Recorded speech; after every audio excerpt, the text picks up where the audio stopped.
Chapter 577. Yin Dongyu's cautiousness and vigilance when he entered the music room through the window, Yin Xiaochuan's uneasiness and nervousness, and Yin Xiaochuan's amazement at the tripod piano when they entered the classroom were all vividly displayed. She completely portrayed the naivety and romance of a 13- or 14-year-old girl. Lin Fengtian sat in front of the camera and held his breath. When the shot ended, he shouted, "Okay." The entire scene was shot without any cuts. Yun Shishir immediately withdrew from her role and walked to Lin Fengtian's side. She walked to the monitor and looked at the last shot. She sized up Lin Fengtian's serious and meticulous expression. Seeing that he was looking at the camera with a solemn expression, she watched the footage again from the beginning. She was a little nervous, afraid that he would not approve of her performance. "Director Lin, sure." Lin Fengtian stopped her and pointed to her close-up on the camera. Then, he pressed the pause button and said to her, "Look at this close-up." Yun Shishir squatted beside him. Lin Fengtian replayed the tape for her from the beginning again. When it came to this close-up shot of her, Lin Fengtian hit the pause button and turned to look at her. Yun Shishir immediately understood his intention. The gaze is not there yet. Yes. Lin Fengtian felt that her comprehension was good. The gaze is lacking. Yin Xiaochuan's coquettishness towards Yin Dongyu is not fully expressed. The long shot is perfect, but when it comes to the close-up, it's lacking a lot. Yun Shishir filtered the author's description of this scene in her mind and repeatedly pondered over it. "I understand, Director Lin. Let's reshoot this scene." Yun Shishir nodded and immediately returned to her seat. Lin Fengtian took a sip of water, but he could not calm down the surprise in his heart. He was especially strict when it came to filming. On the set, he rarely praised anyone. Those who appeared in his movies, from A-list celebrities to unknown extras, were all treated equally. Which one of them had not been scolded harshly by him? On the first day of filming, Yun Shishir was often unable to grasp the position of the camera due to her lack of experience. She had a big problem with her positioning and often walked out of camera range. Because of this, he often lost his temper with her. Regardless of the fact that it was her first time acting and that she was a newbie who lacked experience in positioning, she scolded Yun Shishir bitterly. Many people rejoiced in his misfortune, especially Yan Bingqing and Yang Chang, who were secretly delighted. In the production team, Yun Shishir was ostracized for two reasons. Firstly, it was because she was the newbie that Huan Yu was currently promoting. She was beautiful, young, and talented. Everyone knew that this newbie would definitely become popular. She just lacked an opportunity. And now, this movie was her opportunity. Everyone believed that as long as she was involved in this movie, it would not be a pipe dream for her to become an instant hit. This newbie was definitely going to be popular. Therefore, Yang Chang and Yan Bingqing were eyeing her covetously. He was afraid that after she became famous overnight, Huan Yu would throw resources at her and her status would rise. The competition in the entertainment industry was too strong, and there was a lot of pressure. It was not easy for an artist to make a name for themselves. Yan Bingqing had a sugar daddy behind her. In addition, her team was very supportive of her planning and packaging. Yan Bingqing practically relied on scandals and hype to get to where she was. Chapter 578. However, Yang Mi was different. She was a child star and entered the entertainment industry at a very young age. When she was 5 years old, she acted as a little princess in a palace drama. She was considered a child star with a lot of experience. However, she did not have any talent. Her acting skills were her biggest flaw. Her looks could be improved through plastic surgery. Without any scandals, she could create topics to attract attention. However, she did not have any talent in acting. This was an irreparable weakness. Yun Shishir's talent was much better than hers. Naturally, she was eyeing her. The second reason was that she was a newcomer but had already risen to the top with the role of the female lead. This movie was originally a role that Yen Bingqing and Yang Mi were fighting for. However, Yun Shishir joined the cast out of nowhere. The two who were originally enemies instantly became friends. As the saying goes, the enemy of an enemy is a friend. Therefore, after Lin Fengtian criticized Yun Shishir, the two of them ran to her in groups to ridicule her. However, Yun Shishir was a person who was not shocked by honor or disgrace. She did not take their exclusion to heart. After a night, she carefully pondered the problem of her positioning. On the second day of filming, she had made great progress. There were almost no major problems with her positioning. Even if there were, they were just small flaws. Under Lin Fengtian's guidance, they were quickly fixed.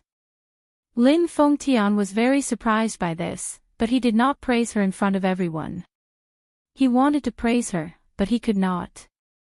He rarely praised someone. If he praised her in front of Yen Bingqing, Yang Mi, and the others, it would definitely attract jealousy. Therefore, no matter how good Yun Shishir's performance was, he did not show it on his face. In fact, he was very satisfied with Yun Shishir's performance. It exceeded his expectations. It was even better than Gu Xingze's. Lin Fengtian slapped his thigh. He was so excited when he thought about the upcoming kissing scene. He was looking forward to Yun Shishir's performance. This scene was quickly shot. Then, it was time for the 10th scene. Lin Fengtian excitedly ran to Gu Xingze and Yun Shishir to talk about the scene. There weren't many kissing scenes in the novel. There were only 5 kissing scenes in the movie.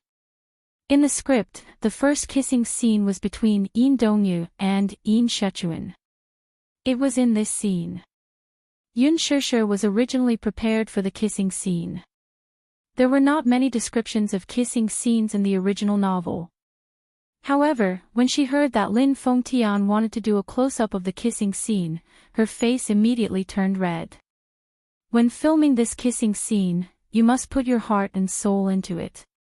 Yin Xiaochuan's naivety, nervousness, and thunderous heartbeat, as well as Yin Dongyu's uneasiness and helplessness, must be portrayed well. For some reason, Yun Shishir was lost in thought during Lin Fengtian's explanation. Mu Yaja's seductive voice suddenly rang in her ears. "Kiss me." Mu Yaja was the first man she had ever kissed. Before this, she didn't have any kissing experience. She clearly remembered his graceful stretching posture, his deep eyes landing on her body, and the corners of his lips curling up in an evil and provocative arc. He said to her, "Please me." When he asked her for a kiss, he would always grab her struggling hand and pull her into his arms. He would press her against the wall and seal her lips domineeringly, as if he wanted to steal all of her breath. He would kiss her deeply and interlock his fingers with hers. It was as if he wanted to melt into each other's blood and bones. Chapter 579. It was probably jealousy. As well as flying into rage out of humiliation. Yun Shishir. Lin Fengtian raised his voice and pulled her back from her thoughts. Yun Shishir immediately snapped out of it and asked, "What's wrong?" "Director Lin. You're distracted." Lin Fengtian looked slightly angry and knocked her head with the script.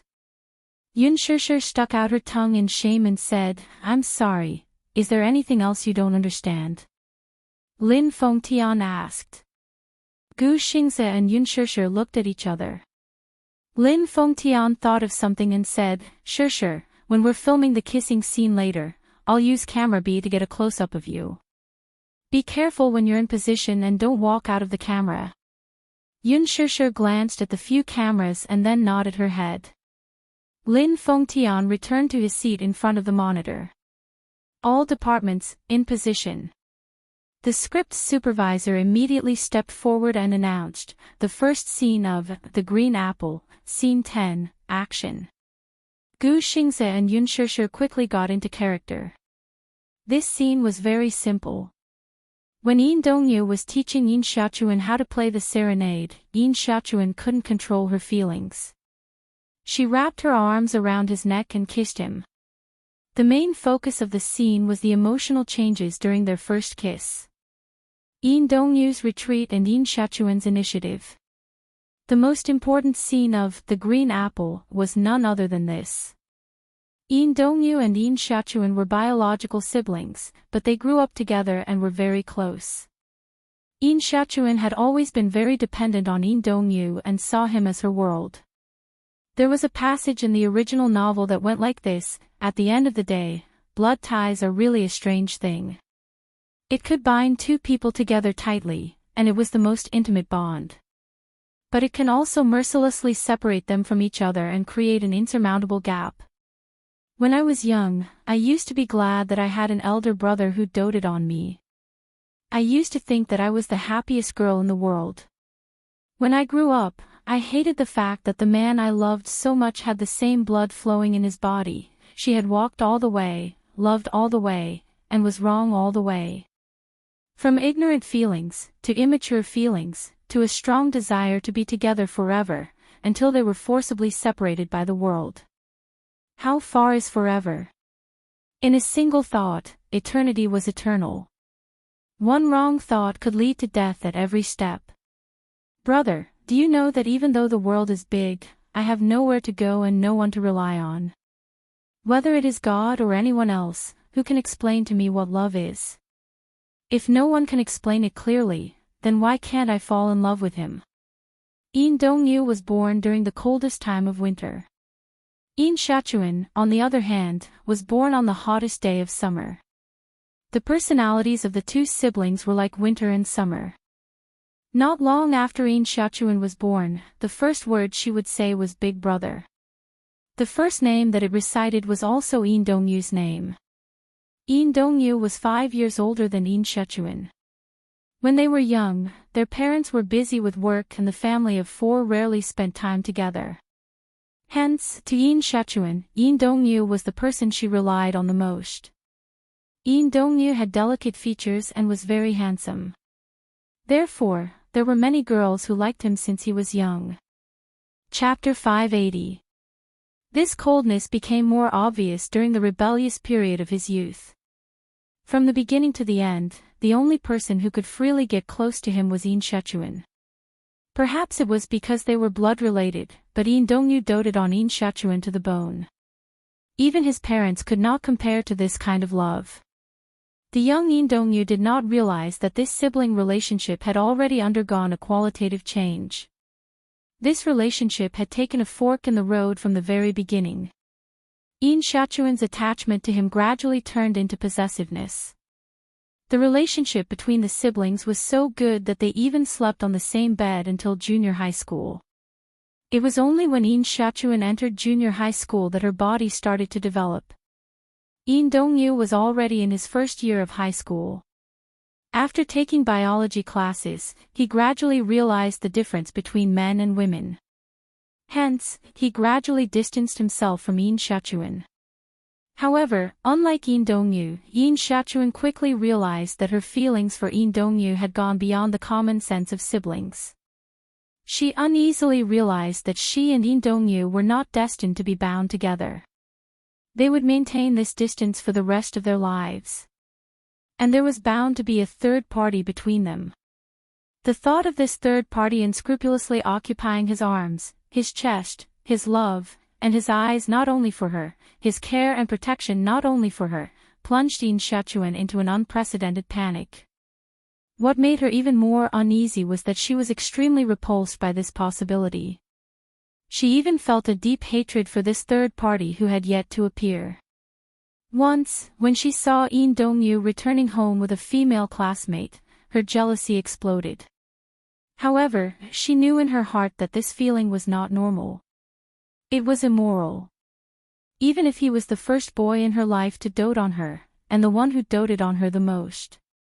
He made her heart beat like thunder and filled her with joy. However, she could not love him. Yin Xiaochuan had been trying hard to suppress this feeling. However, it was not until this scene that her love for Yin Dongyu could no longer be suppressed. That was how the kissing scene came about. In order to participate in the talent show, Yin Xiaochuan signed up for piano performance.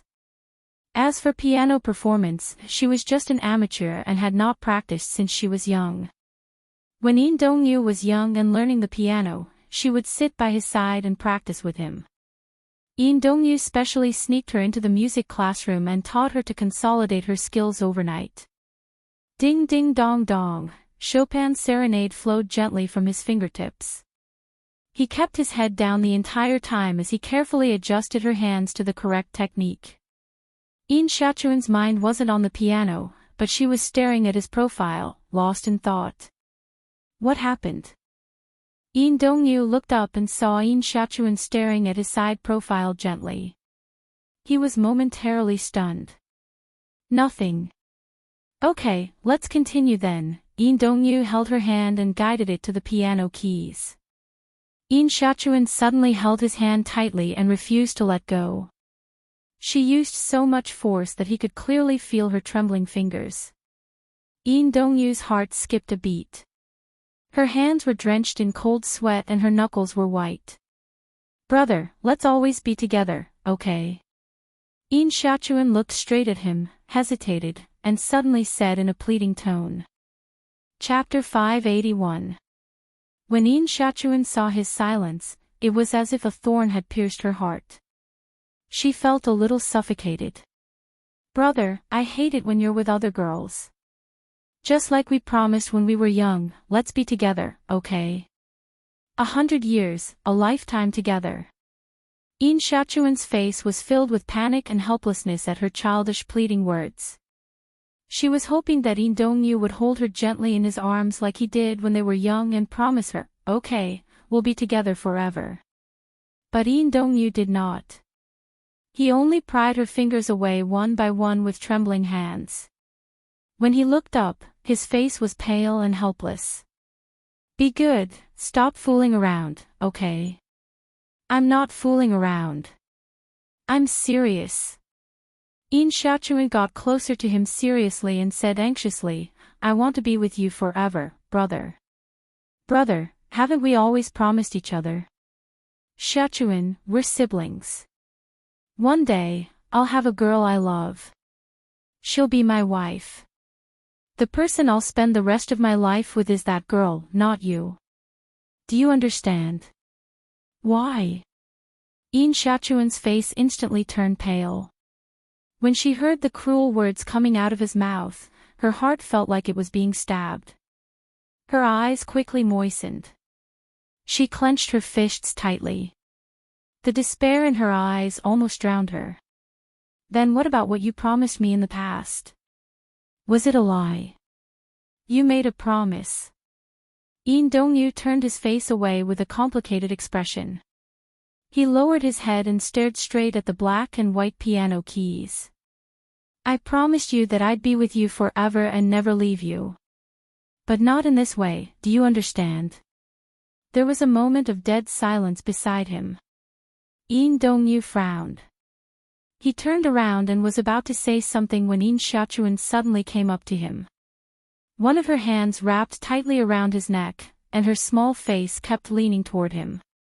While he was still in a daze, Yin Xiaochuan had already cupped his face.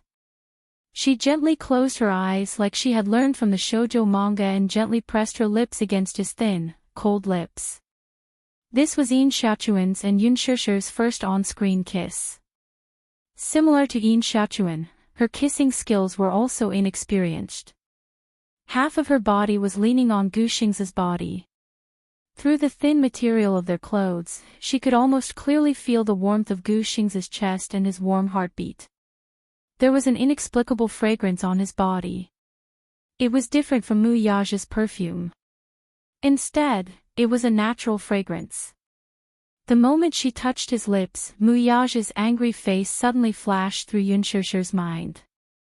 Woman, how dare you betray me? Betrayal? Who was the one who betrayed who? She gently closed her eyes, trying her best to erase that handsome face from her mind. Following the script, she hugged Gu Xing's neck tightly and leaned her body closer to him. Her kiss deepened and deepened. She pressed her lips against his and greedily sucked in his fragrant breath. At this point, Yin Dongyu should be struggling. He should be resisting with all his might, pushing her away forcefully, and breaking this out-of-control situation. However, at that moment, Gu Xingze hesitated. He widened his handsome eyes and could clearly see Yun Shusher's delicate and beautiful face in front of him. She gently closed her eyes. Due to her excessive nervousness, her shoulders were trembling. Chapter 582. Hence, she was so nervous that she was trembling all over. Even her eyelashes were trembling. The tears that welled up in her eyes quickly moistened her lashes and overflowed from the corners of her eyes. A line of clear tears rolled down her cheeks. This was undoubtedly a desperate and helpless kiss. Yun Shusher was completely immersed in her role. Every inch of her facial features, even her eyelashes, were full of dramatic tension. He stared at her with his eyes wide open. Even though he knew that she was acting and was fully immersed in her role, his heart still trembled violently because of this desperate kiss. His heart ached for her, and he felt a sense of reluctance and longing. Based on the character in the movie, he should have rejected and avoided the kiss. However, in his heart, it was difficult for him to push away Yun Shusher's kiss. Gu Xingze couldn't help but reach out his arms, trying to embrace this uneasy and desperate girl in front of him. The assistant director, who was sitting beside the monitor, suddenly stood up with an ugly expression. Gu Xingze was out of control. According to the script, his next move was to push her away violently. Instead of hugging her. He was about to interrupt when Lin Fengtian suddenly tugged at his sleeve and pulled him back to his seat. Director Lin. He lowered his voice, obviously puzzled. Shoo, don't speak. Director Lin was obviously surprised by the unexpected development of the plot. Even though there were some issues with the plot, due to a freak combination of factors, Lin Fengtian was surprised by the superstar's performance. This is the feeling I want. Yin Dongyu also yearned for this kiss. He also loved Yin Xiaochuan, but unlike Yin Xiaochuan, who dared to love and hate, he was rational and would not allow himself to do anything immoral. Hence, when he found out that he had such strange feelings for Yin Xiaochuan, he immediately cut them off. He even went home with his female companions and kept a distance from Yin Xiaochuan. But even so, how could he not yearn for this kiss in his heart? It was this kind of contradictory handling that reflected the struggle in Yin Dongyu's heart. The struggle between ethics and feelings. Feelings were uncontrollable, weren't they? This way, the character could be portrayed more realistically and realistically. Zoom in and get a close-up of Yin Dongyu. Lin Fengtian added another camera. Originally, there was only a close-up of Yin Xiaochuan. It mainly reflected Yin Xiaochuan's despair and helplessness. Lin Fengtian added Yin Dongyu's camera, hoping to capture every change in his expression. In the camera, Gu Xingze's expression suddenly froze. He suddenly realized that this was all an act. His outstretched arms paused in midair. Then, he pushed Yun Shusher away and stood up abruptly. He turned around with a pale face, and his face was filled with disbelief and shock. Yun Shusher was pushed away and fell on the piano. Her elbows pressed on the black and white keys, producing a discordant bass sound that was harsh and heavy. Just like how the two of them were feeling right now. She stood up awkwardly and awkwardly. She laughed dryly and said with trembling lips, "Brother, why did you push me away? Don't you think this is ridiculous?" Gu Xingze wiped his lips absent-mindedly. He could still feel the residual warmth of her lips. How is it ridiculous? How is it ridiculous? Chapter 583. Can't I kiss you? You can't. Gu Xingze was immersed in Yin Dongyu's role. He said in a low voice, flung her hand away and walked to the window. I can't either.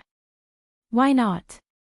Yin Xiaochuan stared at his back view with tears in her eyes. I like you and you like me. Isn't that enough? She screamed the last sentence, almost breaking her voice. Lin Fengtian, who was sitting in front of the monitor, was so agitated that he was trembling. It's so exciting, the tension is so strong. Oh my god. This Yun Shishir was really extraordinary. He hadn't misjudged her. On the screen, Yin Dongyu suddenly turned around and grabbed Yin Xiaochuan's shoulders tightly. His eyes were bloodshot and he said crazily, "You're my sister and I'm your brother. Do you understand? Why can't we? We shouldn't be together. Do you understand? Why can't we be together?" The young and ignorant Yin Xiaochuan didn't understand. She persisted, "I can't live without my brother. We have the same blood flowing in our bodies. We're siblings. If we're together, it's incest. It's incest. Do you understand?" Yin Dongyu stared straight at her, trying to wake her up. She suddenly laughed miserably. She grabbed his wrist and placed their wrists together. Is this the reason? Yin Xiaochuan stared at him with tears in her eyes. If this is the reason, then I'll cut it open with a knife and let the blood in my body drain out. Then, will it be enough? Shut up. Are you an idiot? Or are you threatening me? Yin Dongyu covered her lips tightly, his heart thumping in fear at her angry words. Yin Xiaochuan suddenly broke down and threw herself into his arms. She cried weakly and helplessly, "But I don't want you to be with another girl. My heart will ache, my heart will ache. Brother, I like you. This is something that can't be helped. It would be great if it could be controlled. But there's no way to control it." Yin Dongyu seemed to have lost all his strength. His arms hung limply by his side as he kept muttering, "We shouldn't be together. This can't happen. Brother." Yin Xiaochuan couldn't stop her tears from flowing down her cheeks and into the corner of her lips. She opened her mouth several times, wanting to say something, but stopped herself. Yin Dongyu's heart ached as he hugged her. His brows were filled with heartache and conflict. There was also a hidden pain in his eyes, but he could not help it. This scene should have ended with this hug. However, Lin Fengtian did not shout, "Okay," or "cut" for a long time. The entire set fell into a dead silence. Without the director's orders, Yun Shishir didn't know how to proceed. Why hadn't Lin Fengtian given any orders when the scene had ended? Gu Xingze raised his head, but he was stunned. Yun Shishir also noticed his absent-mindedness and could not help but feel suspicious. She quietly turned her head and looked at Lin Fengtian, who was sitting in front of the monitor. She saw Lin Fengtian standing up straight, looking somewhat flustered and at a loss. He looked at the door with an ugly expression and his body stiffened. Yun Shishir was confused for a moment. She couldn't help but follow his line of sight and turned slightly to look at the door of the music room. The door was wide open. The night outside the window was dead and dark. Chapter 584. The man was dressed in a black shirt, as if he wanted to blend into the deep night. His entire body was emitting a terrifying and sharp aura. His entire body was covered in a thick dark haze, almost causing everyone present to be unable to breathe. Muyaja, Yun Shishir was stunned. Immediately after, the dark panic almost made her sink into a swamp, almost suffocating her. The man stood at the door with both hands in his trouser pockets, looking sharp. His short black hair was messed up by the night wind, and it covered his eyes. However, it could not hide the murderous intent in his eyes, which seemed to have fallen into an ice cellar.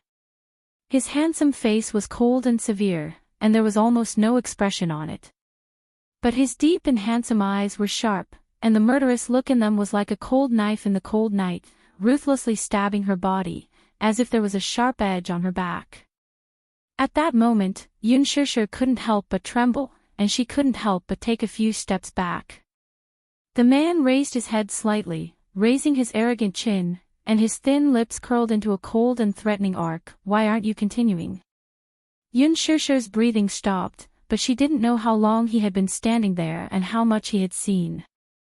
But she comforted herself. She was an actress, and this was just acting. Why did she have to feel guilty? Acting shouldn't be taken seriously, right? Moreover, he was the one who betrayed her first, wasn't he? Didn't he also have an ambiguous relationship with Mu Wanru? His good fiancée even ran in front of him to show off her prowess. But at this moment, what was he? Was he angry? She wasn't angry yet.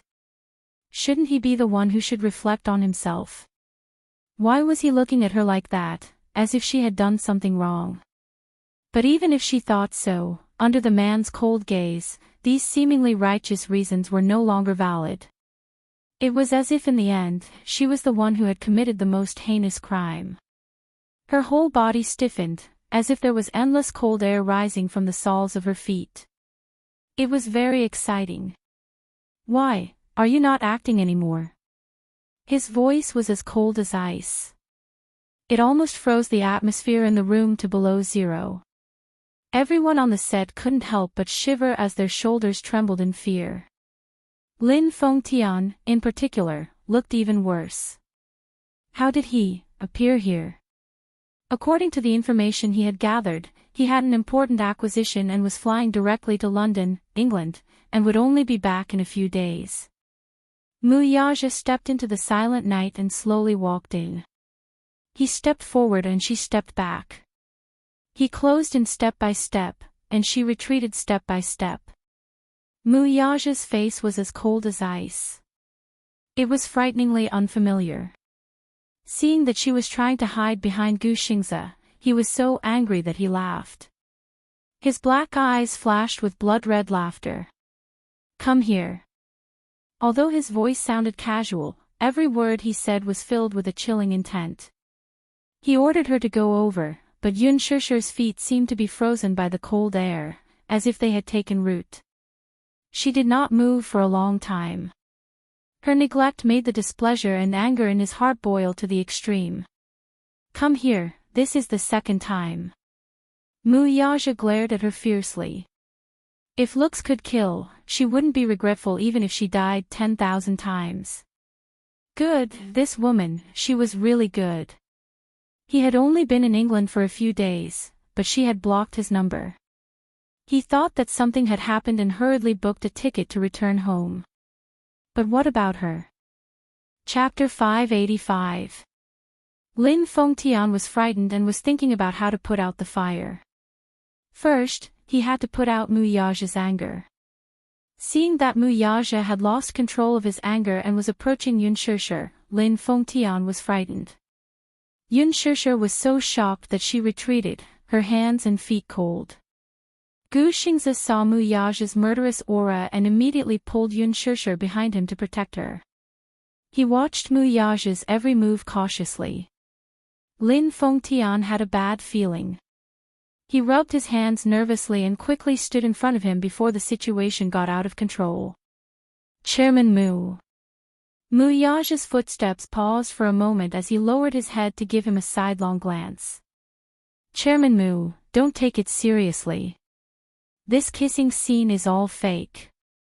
Before Lin Fengtian could finish his words, Mu Yaja suddenly reached out and grabbed his collar, pulling him in front of him. "Do you think I'm a child? Fake? Who are you kidding?" His eyes were dark and his pupils constricted. "Didn't I tell you that all kissing scenes are forbidden? Did you take my words for granted?" Lin Fengtian swung his arm violently, and under the huge inertia, Lin Fengtian fell heavily to the ground, making a loud thud. The assistant director and a few of the crew members were shocked. They ran to Lin Fengtian's side and helped him up. Yun Shusher was shocked. Director Lin, she wanted to rush over to see if he had fallen badly, but Gu Xingze pulled her arm behind him. Yun Shusher was angry and glared at Mu Yaja. The latter sneered, "You still have the mood to care about others. Very good.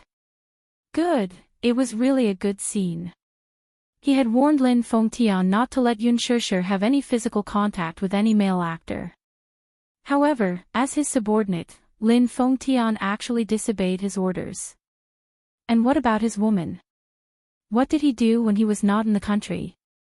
Being intimate and loving with other male actors? Today, he had bumped into him. What about the other times? What did she do behind his back? Mu Yage's icy gaze slowly landed on Gu Xing's hand that was tightly gripping Yun Shishir's arm. The corners of his mouth curled into a sinister arc. Yun Shishir glanced at Lin Fengtian, whose face was filled with pain. Fear, panic, and self-blame attacked her at the same time.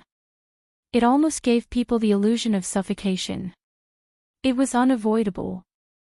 She had a clear conscience. Kissing scenes were just a normal part of filming. Everything she did was according to the script. Other than that, she maintained a perfect distance from Gu Xingze. She should have had a clear conscience.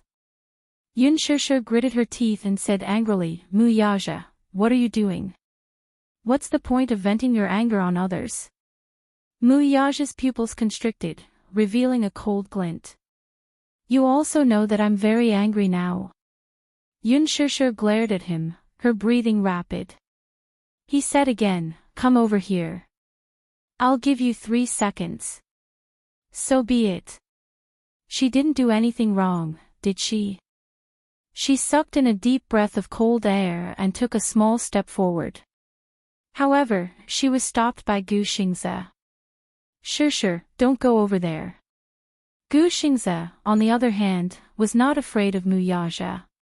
He lifted his chin and met his cold gaze. Mu Yage, so this is how you force Shishir. Shishir. Mu Yage's lips curled up coldly. How affectionate. Gu Xingze, you're really persistent.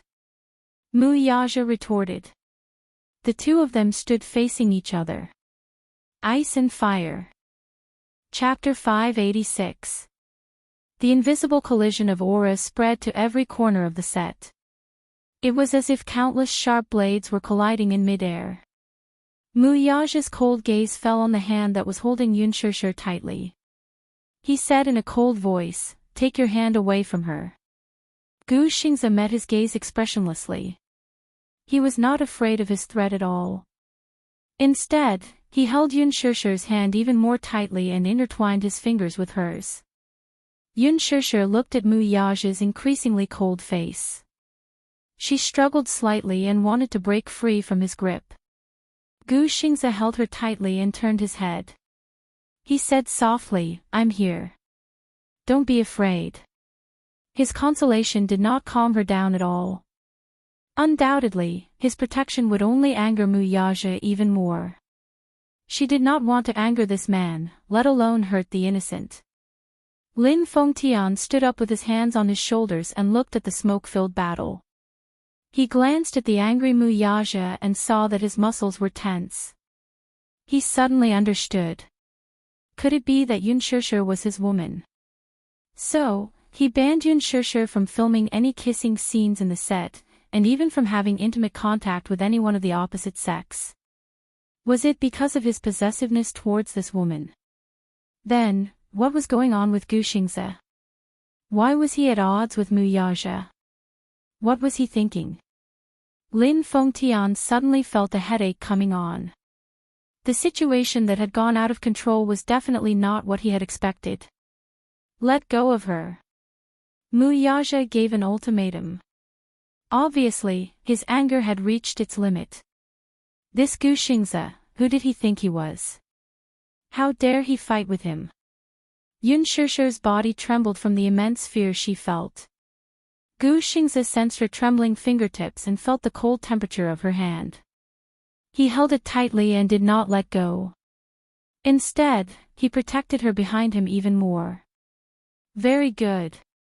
Mu Yage's lips curled into a bloodthirsty smile as he strode towards them. Lin Fengtian saw that things were about to get out of hand. He was afraid that things would get out of hand. He immediately gritted his teeth and tried to stop Mu Yage. Mu Yage did not even bother to look at him. In his fury, he kicked him to the side without even looking at him. Lin Fengtian hit the prop box and felt dizzy. Yun Shishir's face instantly turned pale. Just as she was about to stop him, she saw Mu Yaja walk towards Gu Xingze. Mu Yaja, don't! Yun Shishir screamed, but Gu Xingze quickly pushed her aside.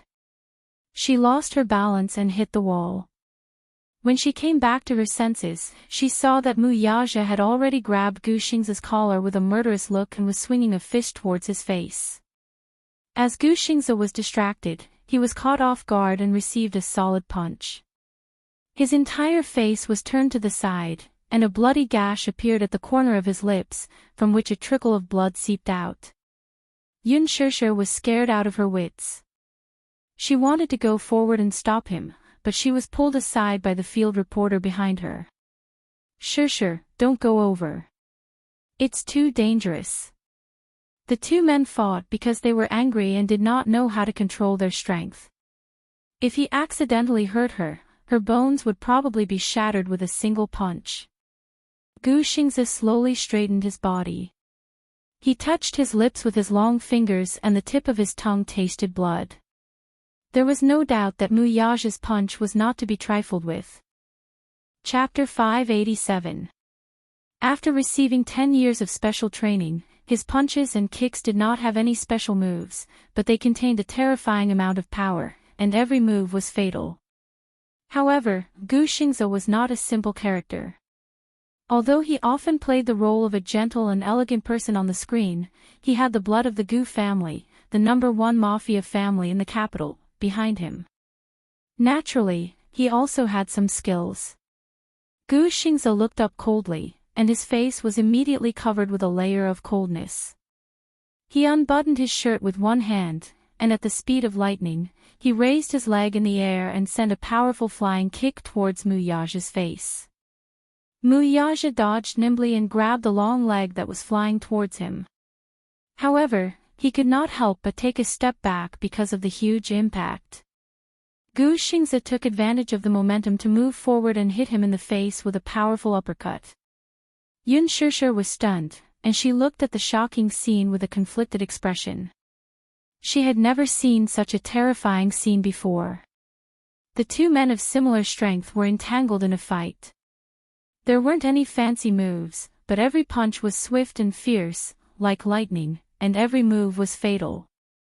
The props at the scene were unfortunately destroyed during the fight, and they broke into pieces. Fast, too fast. Gu Xingze threw a punch, and Mu Yaja caught it steadily. His gaze sharpened, and he used his right hand like a knife, and slashed at Gu Xingze's elbow. There was a groan, but Gu Xingze was not to be outdone. He opened his fist and drew his bow, and began to counterattack. The two men were extremely fast, and they separated as soon as they met. The sound of fists and feet colliding was endless, and in the blink of an eye, they had already exchanged more than 10 moves. Fast as lightning. Everyone was stunned, and for a moment, they were all stunned on the spot. No one could see how the two men attacked, and how they counterattacked. However, they could almost see Gu Xingze's expression becoming more and more powerless. Bang! Mu Yaja threw a flying kick at Gu Xingze's abdomen. Gu Xingze dodged nimbly and kicked the camera frame. The steel frame broke. The camera fell to the ground with a cracking sound. Yun Shishir watched with trepidation. She could not imagine that if Gu Xingze had not dodged that attack, his ribs would have been broken. Stop fighting. Gu Xingze, Mu Yaja, stop fighting. She rubbed her hair as if she was about to break down. She anxiously looked at the two people who were entangled together. She was so nervous that she was about to cry. Lin Fengtian and the others were already dumbfounded. Mu Yaja's punches and kicks were extremely fast and ruthless. In the blink of an eye, Gu Xingze seemed to be at a disadvantage. The scene caused everyone's heart to palpitate. At this moment, the huge music classroom was in a mess. There was no doubt in the slightest that in the end, both sides would suffer great losses. This was not what she wanted, this was definitely not what she wanted to see. She could not just stand by and watch, or else something would really happen. At this moment, Muyaja suddenly threw a roundhouse kick at Gu Xing's abdomen, and the latter crashed heavily onto the blackboard. Just as Muyaja clenched his fist and swung it at Gu Xing's nose, in a flash, Yun Shishir desperately rushed forward and threw herself in front of Gu Xing's. She hugged his shoulders tightly and screamed, "Stop fighting." Her voice almost pierced the eardrums. Chapter 588. He gritted his teeth, but it was too late for him to retract his fist. Muyaja's strength shifted. His fist was close to Gu Xing's ear as it landed heavily on the blackboard. Crack, a hole appeared on the blackboard. There was a moment of dead silence. Gu Xing's opened his eyes, and he was already covered in cold sweat. His gaze fell on Muyaja's fist.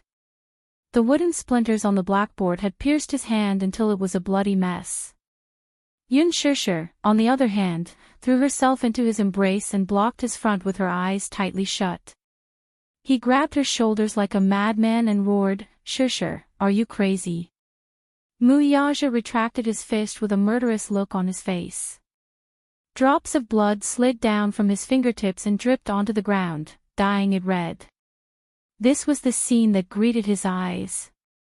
His heart felt as if it had been stabbed by a sharp sword.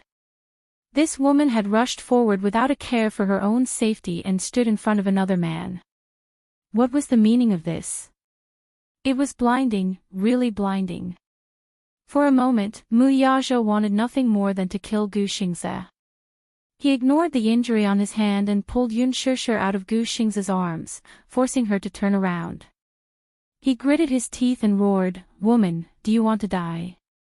The man's angry roar almost made her ears tremble. Muyaja's eyes were bloodshot as he glared at her. Was she going to block his punch for Gu Xing's? Did she not know that she was going to die? Yun Shishir opened her eyes and looked at the angry man in front of her in horror. He was hysterical, and his eyes seemed like they were about to spew out and swallow her whole. She was suddenly really afraid. She was afraid of this man from the bottom of her heart. "Stop fighting, okay?" Yun Shishir shouted at the top of her lungs to protect Gu Xing's. She immediately lowered her stance and said, "Don't hurt him anymore. Don't hurt him anymore." Muyaja clenched his fists tightly, the anger in his eyes almost burning her. Gu Xing's was not the one who was injured. He was also injured. Did she not see it? But why did she insist on protecting Gu Xing's? She only had eyes for other men. Muyaja was so jealous that he almost lost control. Seeing that she was shielding Gu Xing's with her hands, Muyaja warned, "Don't touch him." Yun Shishir froze and subconsciously retracted her hand. "Yun Shishir, I'm warning you. If you dare to lay a finger on him again, I'll make sure he dies a horrible death." His threat left no room for negotiation. There was no doubt that he would really kill Gu Xing's. Yun Shishir obediently stopped touching Gu Xing's. There was no doubt that if she touched Gu Xing's finger, Muyaja would immediately break Gu Xing's finger. "Don't be angry." Muyaja grabbed her chin, his eyes full of anger. "Don't be angry. Don't you think it's too late for you to say this now?" Gu Xing's straightened his arm in pain and said angrily, "Muyaja, I won't let you touch her. Get lost." Muyaja kicked his abdomen. Gu Xing's groaned in pain and fell to the ground weakly. Yun Shishir's heart skipped a beat, but she did not dare to utter another word. Muyaja pulled Yun Shishir into his arms and looked at Gu Xing's coldly. His thin lips twisted cruelly. "Gu Xing's, do you think you can compete with me? You're still too inexperienced." Chapter 589. Gu Xing's refused to submit to him and forced himself to stand up. Muyaja's eyes turned cold and he kicked him again, causing him to fall to the ground. "You want to kidnap my woman while I'm overseas? Gu Xing's, you're really something."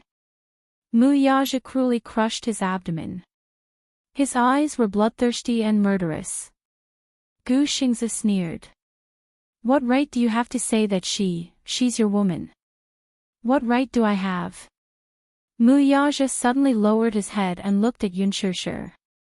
He grabbed her chin and said in a charming and bewitching voice, "Tell him, whose woman are you, Yun Shishir's red lips trembled. Her eyes fell on Mu Yaja's face in shock. She suddenly felt that this man was so unfamiliar that it was scary. Her every second of hesitation was undoubtedly angering him. Tell him. He tightened his grip on her shoulders so hard that it hurt her. Gu Xingzi looked at Yun Shishir, who was so frightened that she did not dare to move. His heart ached and he shouted crazily, "Mu Yaja, you have no right to touch her. Let go. Let go of her. What right do you have to force her? Shut up." Mu Yaja grabbed his collar and sneered, "Right?"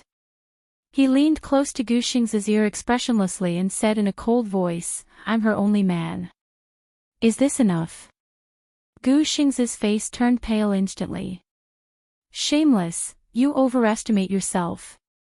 Mu Yaja suddenly let go of him. Yun Shishir looked at the blood at the corner of Gu Xingzi's lips and the bruises on his arms. It was a shocking sight. She suddenly hugged Mu Yaja's waist tightly and said with trembling lips, I'm. Mu Yaja lowered his head and stared at her. Her consciousness suddenly dissipated, and her eyes lost focus as she collapsed. "I'm your woman, isn't that enough? Is that enough? Don't be angry. I'll listen to you. Is that okay? If there's anything, just come at her. Don't hurt anyone else. It was all her fault. Don't hurt anyone anymore." She was scared. Gu Xingzi stared at her pale face. He was so distressed that he could not speak. Shishir, enough, don't say any more." She bit her lip and looked at him. "Please, don't say any more," she cried out. "Don't beg him." Mu Yaja grabbed her wrist tightly. Yun Shishir gritted her teeth in pain, almost suffocating. Gu Xingzi looked at her forbearing expression, but the pain in his body intensified. Mu Yaja pulled Yun Shishir into his arms and turned around to leave with her in his arms. Lin Fengtian looked at the man's back view as he left. His heart was in a mess for Yun Shishir. Just as he was about to go forward, he saw Gu Xingzi struggling to stand up and catch up with them. He slapped his thigh and chased after them. At the entrance, rows of black cars were parked at the intersection. Yun Shishir's injuries were almost carried by him all the way to the sports car at the front. His steps were extremely fast, and his long legs were wide. She let him hug her pathetically and did not dare to struggle at all. She could clearly feel the anger that he was constantly suppressing. His eyes were bloodshot, and his handsome face was as tense as ice. This man was obviously very, very angry now. She did not even know what kind of fate awaited her next. "Mu Yaja." The man stopped in his tracks, but he did not turn around. He only turned his face slightly and looked at her coldly. Chapter 590. Mu Yaja turned around slowly. Gu Xingzi stood at the door, but he did not come over. "Fair competition." Mu Yaja smiled sinisterly. "You?" Gu Xingzi looked at Yun Shishir, who was in his arms but had given up struggling. His heart ached. "If you're just toying with her, please let her go. I don't believe that you can protect her and not let her be bullied." Mu Yaja's lips curled into a cold smirk as he ignored him. He carried Yun Shishir, who had lost all strength to struggle in his arms, to the sports car, opened the door to the front passenger seat, and pushed her in. Yun Shishir slumped weakly in her seat with her head bowed low. She bit her lower lip so hard that it almost tore through. Mu Yaja fastened her seatbelt and returned to the driver's seat expressionlessly. He stepped on the accelerator and the sports car roared as it sped away. Gu Xingzi's breathing quickened as he watched the car disappear into the distance. His body went limp and he fell to his knees. How hateful. If he had not given up the position of the head of the Gu family, he would have had the ability to compete with him now. How could he lose to this man? Mu Yaja. Damn it. Lin Fengtian, who had just arrived, was shocked. He immediately ordered, "Someone, call a car." Xingze, are you okay? The convertible sports car sped along. Along the way, it ran more than 10 red lights and did not stop. The car sped out of the city and onto the winding mountain road in the suburbs. Mu Yaja stepped on the accelerator and held the steering wheel tightly. He drifted around the corner and the car was going too fast. Yun Shishir's breathing stiffened as she looked at the rapidly rising tachometer. Her heartbeat quickened. No matter how hard she tried to suppress it, she almost screamed when he accelerated around the corners. She could even see the sparks from the friction between the car and the fence from the rearview mirror. If there was even the slightest deviation, there was no doubt that the car would crash through the guardrail and fall down the mountain. The man was on the verge of losing control of his emotions. Mu Yaja, are you crazy? Her screams quickly drifted away in the wind. Shut up. Mu Yaja stared straight ahead, his entire being emitting a cold aura. That taut handsome face, those deep and cold eyes, constantly reminded her just how angry he was at this moment. The wind was howling on the mountain road. Due to the speed of the car, the wind was so strong that it hurt her cheeks as if they were being cut by a knife. The wind kept flowing into her nose, as if someone was ruthlessly choking her. It was almost suffocating. The speed of the car was so fast that the cliffs that flashed past outside the car were dazzling. Looking from afar, the neon lights of the mortal world were still thousands of miles away. The speed limit sign flashed in front of his eyes and was quickly left far behind. Below the guardrail was a cliff with no end in sight. If the car fell from here, it would definitely be smashed into smithereens. Is he crazy? Yun Shishir turned her head and looked at him in panic. She was almost scared out of her wits by the terrifying speed of the car. 180 kilometers, 190 kilometers, gosh, they were on a mountain road. The 30 speed limit sign kept reminding her of how dangerous the situation was. That's enough. Are you crazy? If this goes on, something will happen.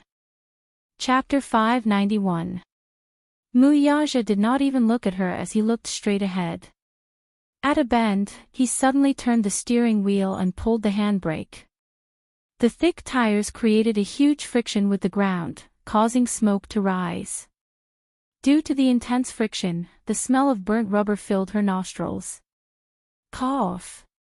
Cough, cough. She looked at the rearview mirror and saw the whites of the eyes floating behind the car. Her heart trembled with fear as she thought that the car was going to catch fire. Stop, stop. Are you worried about me? Mu Yaja asked her persistently. He did not stop there. Instead, he stepped on the accelerator even more unscrupulously and increased the speed of the car by another gear. It was so fast that her ears were about to go deaf. Stop. I beg you. Yun Shishir's body stiffened as she broke out in cold sweat. After a few drifts, her face was even paler than before. She clutched the seatbelt tightly and shut her eyes tightly. She did not dare to open them at all. Tell me, are you worried about me? Mu Yaja's face was tense as he forced her to answer him. The next drift made a loud and ear-piercing sound of friction. The car drove straight to the end of the cliff and was about to crash down the cliff. I'm worried about you. Enough. Stop. Yun Shishir screamed at the top of her lungs. Mu Yaja stepped on the brakes expressionlessly. The car crashed into the fence and came to a stop in time with a sudden brake. The sports car swayed heavily. Yun Shishir opened her eyes in fear, but all she saw was a mountain scenery in front of her. From the corner of her eyes, she saw that the car was almost lying at the end of the cliff. Half of the front of the car was almost hanging above the cliff. If she looked down, she would be in the air. If she had not braked in time, the sports car would have crashed into the fence and crashed down. What was this? Was he trying to scare her? Was he trying to scare her by speeding so crazily? Yun Shushu covered her face with her pale white face. Her breathing was rapid and she was on the verge of breaking down. Muyaja. I hate you. She covered her eyes with her hands and tried her best to suppress her emotions. She did not want to reveal her most vulnerable side to this man. Muyaja unbuckled his seatbelt and pulled her in front of him. He fiercely ordered, I order you to take back your words. Yun Shushu's eyes widened in shock as she stared at him in disbelief. Sometimes, this man's heartlessness was chilling. Yun Shushu, I advise you not to try to anger me. Muyaja looked down at her terrified face and said coldly, take back what you just said. All right. I'll take it back. Yun Shushu's voice was hoarse as she sobbed. His cold gaze suddenly landed on her delicate pink lips, and his eyes narrowed dangerously. The kissing scene just now seemed to appear in front of his eyes.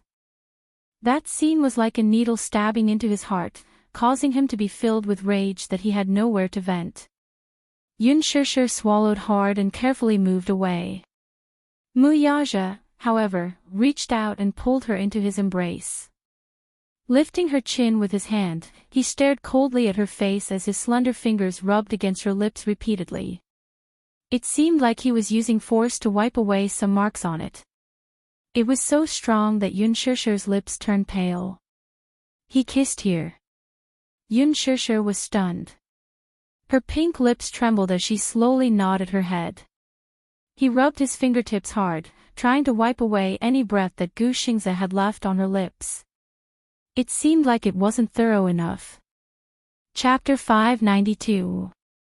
He suddenly lowered his head and covered her lips with his thin lips. His tongue traced the outline of her lips as he seriously and carefully licked her lips. Then, he bit down hard and pressed his lips against hers. Why? You seem to like him a lot. Yun Shushu shook her head hurriedly. She had never had any thoughts about Gu Xingze. Muyaja sneered sinisterly and bit down hard on the corner of her lips. Yun Shushu was in so much pain that she wanted to dodge backward, but he pressed her down with his arm and pressed her even closer to him. Then don't let him touch you. His lips were gloomy and there was a strong sense of gloominess. Yun Shushu's eyelashes fluttered, but she saw that the man's eyes were suddenly filled with coldness. Remember, you're my woman, so I don't like my woman being touched by anyone. Even if it's work, I won't allow it. Yun Shushu's voice trembled as she said, I know, I won't do it again. There won't be a next time. He warned her again, but there was no room for negotiation. Muyaja turned around and suddenly reversed the car to a safe zone. The moment the car landed safely, Yun Shushu's tensed heart seemed to have landed on the ground. When they returned to the flat ground, Yun Shushu quickly unbuckled her seatbelt and pushed open the door to get out of the car. Her legs gave way and she fell to the ground, clutching her chest. She had been speeding all the way, and it was as if her internal organs had been turned upside down. It was extremely uncomfortable. She patted her chest hard and felt like vomiting. However, when she reached her throat, she felt a surge of acid. At the same time that her heart ached, tears flowed out of her eyes. She was in an extremely sorry state. Muyaja slowly pushed open the door and got out of the car. He turned around and looked at her. Walk over. When Yun Shushu heard the footsteps behind her, she jumped up from the ground in shock. She looked at him warily and kept retreating. The cold wind of the mountain range was extremely cold. Her beautiful hair fluttered in the wind. Muyaja stood in front of her. His tall figure was like a wallpaper, and his black shirt almost blended into the darkness of the night. The lights of the sports car were dazzling. Against the light, the moonlight cast a deep shadow on the man's deep silhouette. Only that pair of cold eyes looked at her through the messy hair on his forehead.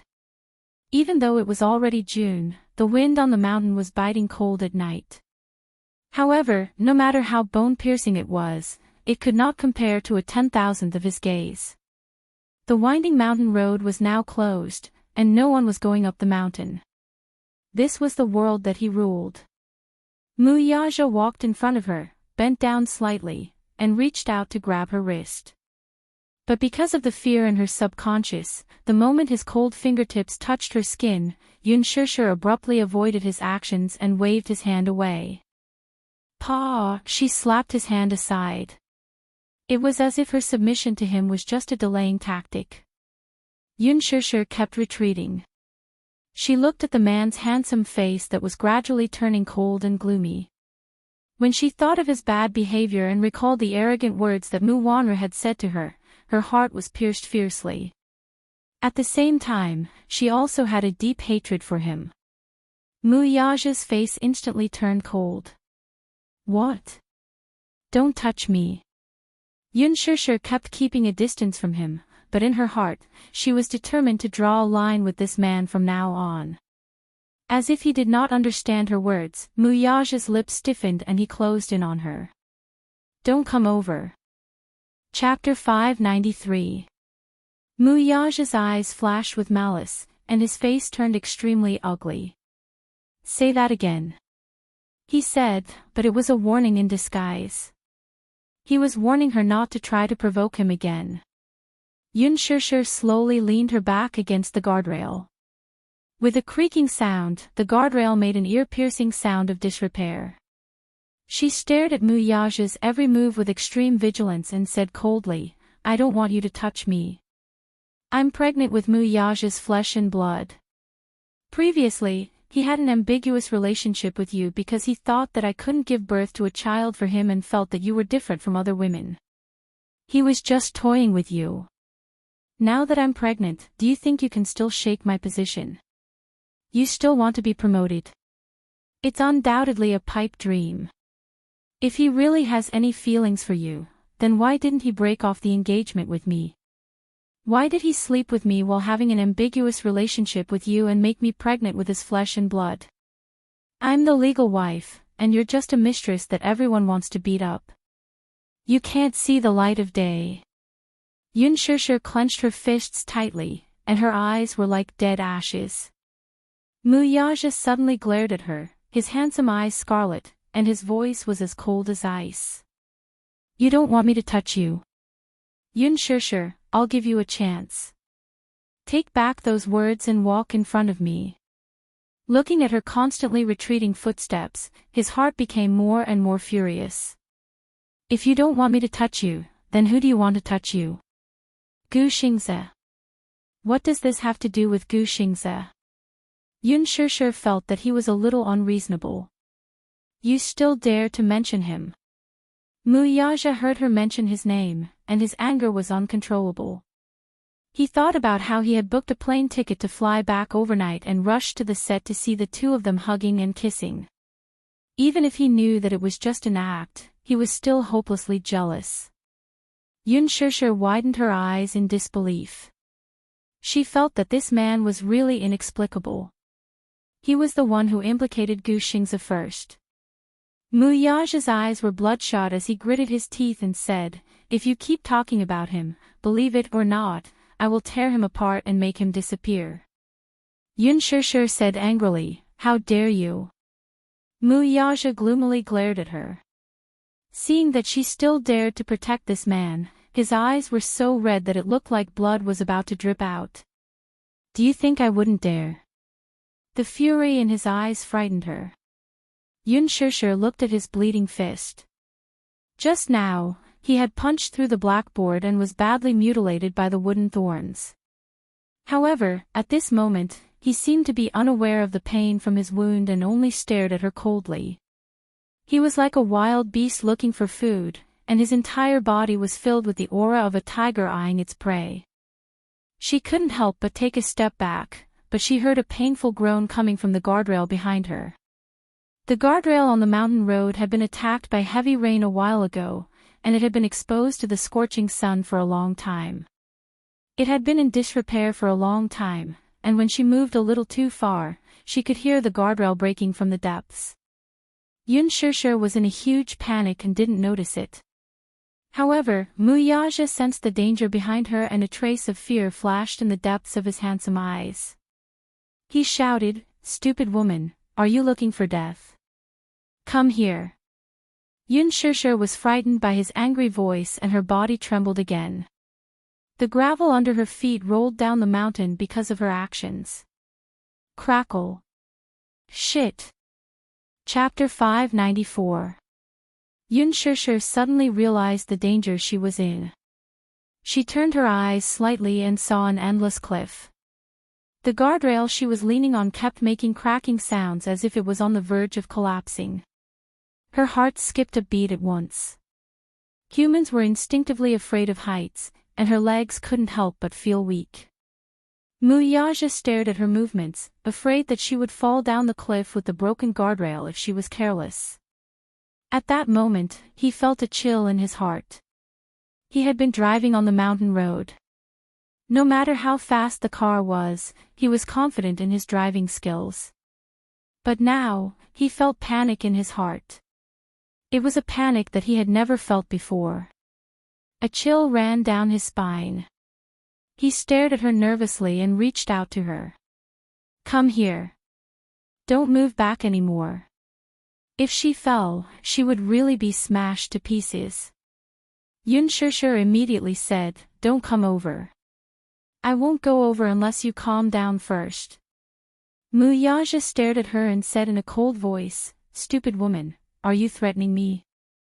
"I'm not threatening you. Look at you now. I'm afraid that I'll be crushed by you before I fall off the cliff." Muyaja gritted his teeth and said, "If I could, I'd crush you right now." Yun Shishir trembled and sneered, "Then I'd rather jump down than be crushed to death by you." "You dare?" Muyaja roared. Yun Shishir bit her lips. "Do you think I don't dare?" Muyaja clenched his fists so tightly that his knuckles creaked eerily. It was as if he was trying to restrain himself. "All right. I'll calm down." Even if he knew that this woman was threatening him. Yun Shishir looked at the redness in his eyes and suddenly bit her lips. In the end, she forced herself to calm down and said calmly, "Muyaja, promise me something." "What's the condition?" Muyaja asked, but his eyes were fixed on her feet. He was prepared for the moment she was in danger of falling off the cliff and was silently calculating the distance between him and her. "Let's not be in contact anymore." Yun Shishir gritted her teeth and tried to suppress the sourness and pain in her heart. "Let me go. Let you go." Muyaja held his breath and then his eyes turned cold. "What do you mean?" "You give me freedom, and I'll give you freedom. We won't interfere with each other. Isn't that good?" Yun Shishir smiled bitterly. "Let me go." His possessiveness, dominance were almost suffocating, and he could not give her a sense of security. Perhaps relationships were tiring to begin with. She didn't want to bear it anymore. Muyaja stared at her without blinking. "Reason?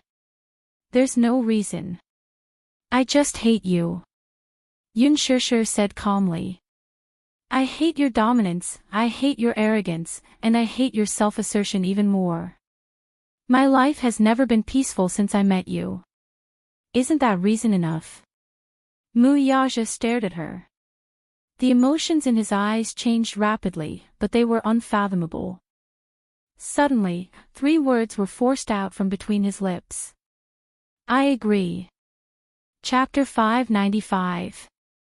Yun Shishir slowly straightened her body and walked towards Muyaja. However, when she was halfway there, she saw Muyaja suddenly rushing towards her. He grabbed her wrist and pulled her into his embrace. It was a terrifying force. Yun Shishir could see the uncharacteristic panic on his tense and handsome face. Was he worried about her? Was he afraid that she would really fall off the cliff? There was no time for her to react. Under the huge inertia, the two of them fell onto the hood of the sports car. Yun Shishir groaned in pain. When she opened her eyes, Muyaja flipped her over and pinned her under his body. His tall figure almost blocked out the moonlight.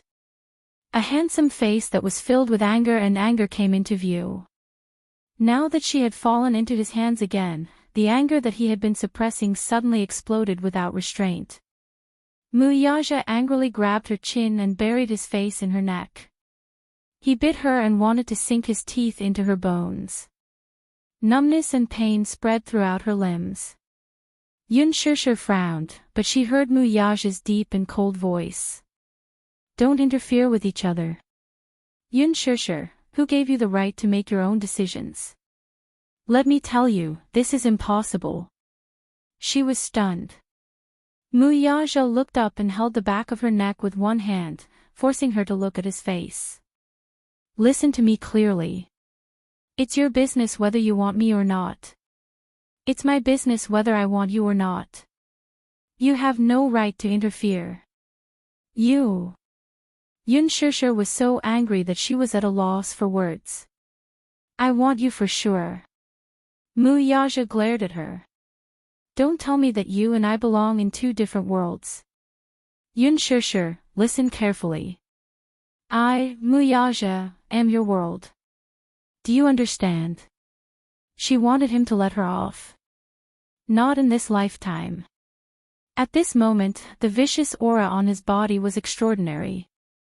His fingers that were pinching her chin were filled with strength, as if he wanted to ruthlessly crush her bones.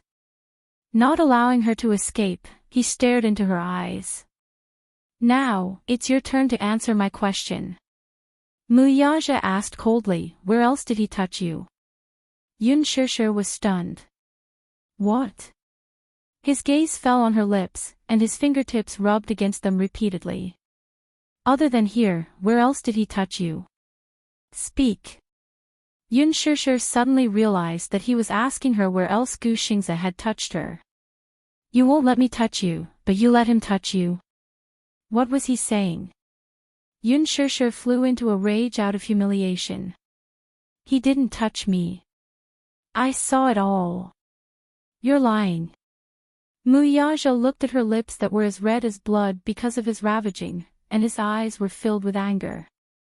He touched you here. That's work, okay. Don't use work as an excuse. Speak, where else did he touch you? Muyaja lifted a strand of her hair, and a fragrant scent wafted over. He questioned, did he touch you here? Yun Shishir shook her head, and her eyes were filled with shock. She was frightened by the man's almost paranoid possessiveness. What about here? His fingertips caressed her soft waist. Yun Shishir still shook her head. Muyaja, that's enough. Not enough. Muyaja reached his hand under her skirt, searching for her whereabouts. His cold fingertips and his touch made her shudder. Yun Shishir, do you know? Chapter 596. Needless to say, Muyaja had always been arrogant and would not tolerate any trespass on his territory. There was no doubt that he, too, regarded her as his territory's property. Hence, he gave Lin Fengtian an ultimatum. He forbade Yun Shishir from touching any member of the opposite sex in the production team, even if it was necessary for work. He was serious, he was not joking. Previously, when he flew straight to London for the acquisition project and left the country for half a month, he did think of bringing her with him. However, he knew that with Yun Shishir's character, she would not leave Yu behind to follow him overseas. He did not say anything either. He had always respected her to the greatest extent. During the 10-odd days abroad, other than being busy with the acquisition project, he had been thinking about her all the time. He missed her crazily. It was as if he had gone mad. He had always been as arrogant as a king, never allowing himself to lower his head or compromise with anyone. He also did not allow himself to be restrained in any way. Alas, he seemed to have lost. He was actually crazy about a woman. It was unbelievable. He even had a trace of suspicion. Could it be that this woman had cast some kind of bewitching spell on him? Otherwise, why would he only want her? In the past, he did not care about marriage at all. Marriage was a grave. He did not think so. Marriage, to him, was not essential. It was just a way to tie up benefits in the Vanity Fair. For a wealthy family like the Mu family, it was beneath them to tie them down with marriage. However, his marriage was not up to him to decide. He would marry whoever Mu Xing liked. It didn't matter who his wife was. The marriage contract didn't mean anything to him at all. She seemed to want a family, though. During the few days in London, he seriously considered it. Since she liked him, she wanted a stable family. Did she not always want a family? Then, he would give her a family. So that she would not be homeless and have no one to rely on. He did not care whether she liked him or not. He did not care whether she wanted him or not. He wanted to add Mu Yaja's name to her life, stroke by stroke. He had always been an extremely stubborn man. He was in the past and even more so now. Either he did not want her, or he did not care. Or, he wanted her forever. The woman that he had set his mind on, no one, no matter what, could erase this person from his obsession. What did she do, though? She blacklisted his number. He thought that something had happened to her, so he rushed back to the country anxiously. When he entered the set, he saw this scene. He saw this woman holding another man and kissing him with a gentleness he had never seen before. From his angle, he could see the love and unconcealable love on her face. At that moment, his anger began to build up. Even if this was just an act, he was so jealous that he wanted nothing more than to tear Gu Xingzi to shreds. But this woman defended him again and again. She even disregarded the danger and stood in front of this man. What about him? Indifference, rejection, resistance, and even hysterically told him not to touch her. Very well, very well. Mu Yaja stared intently at her face, his eyes flashing with coldness. Yun Shishir stared at him in shock. Her back was pressed against the hot hood of the car. The scorching sensation was similar to Mu Yaja's anger at this moment. Chapter 597. When they returned to the villa, Mu Yaja carried Yun Shishir up expressionlessly. She struggled in his arms, but she couldn't resist at all. His arms were so strong and steady. Just the fact that he could smash through a blackboard with a single punch was enough to prove his strength. She raised her head, but could only see his proud jawline, which was tense and frozen. Along the way, the servants kept avoiding them in fear. They had always been good at reading people's expressions. Young master didn't look good. They were afraid that they wouldn't be able to avoid him in time and would be implicated. Mu Yaja carried her into the bathroom in the master bedroom and placed her in the bathtub. Yun Shishir's body was quickly submerged in the warm water. The bathtub was huge. It was 1 meter deep, 3 meters wide, and 5 meters long. Its capacity was shockingly large. Her body had just been thrown into the water, and the water quickly covered her head. Her body quickly sank into the water droplets. The warm water suddenly flowed into her nose, lips, and teeth. Yun Shishir was caught off guard and choked on a mouthful of water. When she struggled to surface, Mu Yaja stood in front of the bathtub and sized her up expressionlessly. She was still wearing the set's clothes. She was wearing a middle school student uniform with a white shirt and an aqua blue pleated skirt. Her clothes were wet from the water and clung tightly to her body, ironing the curves of her exquisite body. Her white shirt was soaked in water, and her underwear could be vaguely seen. Her beautiful body was exposed to the air. But at this moment, she looked a little disheveled. Yun Shishir stood there helplessly. Her face was half angry and half aggrieved. Her misty eyes glared at him angrily. Muyaja's heart ached a little. He couldn't help but want to pull her into his arms. His handsome eyes swept over her, landing on her two jade-like collarbones, her bright white skin, and her pair of jade-like legs. His eyes heated up. But when he thought of that dazzling scene, when he thought of her lips, wrists, and body that Gu Xingze had touched, the thought of her being tainted by another man. He couldn't control his anger, and his sharp gaze was like a sword that wanted to pierce through her body. He then said, "Wash it clean. Wash away all the places where that man touched you." With that, he slammed the door and left. Yun Shishir stared blankly at his back as he slammed the door and left. Bang! The violent slamming of the door seemed to shake the entire bathroom. His icy cold gaze just now had undoubtedly pierced her. Did he think she was dirty? Was he complaining that she had been touched by someone else? But nothing had happened between her and Gu Xingze. He asked her to wash herself clean, but what about him? Could he clean every inch of his body that Mu Wan'er had touched? Since he wanted her to be clean, fine, then she would do as he wished. Muyaja walked to the bar counter and opened a bottle of Lafite. He took a sip of the fragrant wine. He forced himself not to think about it, but he still couldn't control his emotions. Bang! He smashed the wine glass on the floor. It was as if he could only vent his anger by doing so. But it didn't seem to be enough to vent his anger. He waved his hand and swept a row of classic red wine on the table onto the floor, making a mess. Immediately, a servant came forward in fear and cleaned up the wreckage on the floor. Muyaja sat on the sofa for a full hour, but he didn't see her come out of the bathroom. Chapter 598. The moment he opened the door, he saw Yun Shishir completely submerged in the bathtub.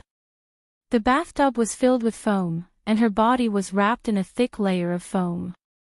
He felt as though a huge burden had been lifted off his shoulders. However, he immediately clenched his jaw and walked over with a heavy expression. "Have you washed yourself clean?" Yun Shishir only cared about lowering her head and scrubbing her body vigorously. Her face was numb, and he didn't know how long she had been scrubbing like this. She used all her strength every time she scrubbed, as though she couldn't wait to scrape off a layer of skin. She acted as though she hadn't heard his question, as though she hadn't heard him at all. This woman was clearly angry with him. Her heart was clearly cold to him. Muyaja bent over with a gloomy expression and brushed away the layer of foam. However, his gaze turned cold. He saw that under the foam, her originally fair and flawless skin was now filled with a glaring dark red. However, it was as if she didn't feel any pain as she continued to scrub. Some of the especially tender areas actually started to bleed under her vigorous scrubbing. Damn it! What was she doing?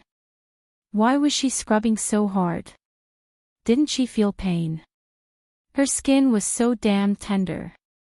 Usually, he would be able to leave a red mark with just a gentle pinch, and it wouldn't dissipate for a long time. Even he couldn't bear to ravage her skin like this. What was she doing? Abusing herself. Using this as an excuse to provoke him. Taking revenge on him. Muyaja's heart ached. His heart ached so much that he wanted to snatch the bath towel from her hand. He was furious. Are you crazy? However, Yun Shishir suddenly dodged. Then, she turned to look at him with a cold expression. Her lips curled into a cold arc. What did I do wrong again? Muyaja furrowed his brows. However, he saw her fling the bath towel covered in foam onto him. The flying foam splattered onto his tense and gloomy face. Yun Shishir glared at him with bloodshot eyes. Didn't you want me to wash myself clean? What did I do wrong? I know you think I'm dirty. You're washing, but I'm washing as hard as I can. You figure it out. Muyaja grabbed her wrist and scolded, I didn't let you abuse yourself like this. Yun Shishir smiled eerily. I'm not abusing myself. It's just that if I don't wash myself like this, how can I wash myself clean? Her words were getting more and more infuriating. He warned her not to try to provoke her. But what about him? Wasn't every word he said trying to infuriate her? Stab her. Humiliate her. She despised every part of him that Mu Wanra had touched. Would he wash it clean? Yun Shushu rubbed more body wash. The bottle of body wash, which was originally full, was now empty. Since he wanted her to wash herself clean, she naturally had to make herself clean. Mu Yaja frowned and was filled with anger by her. At the moment, he had to endure it and picked up the bath towel to wipe her body.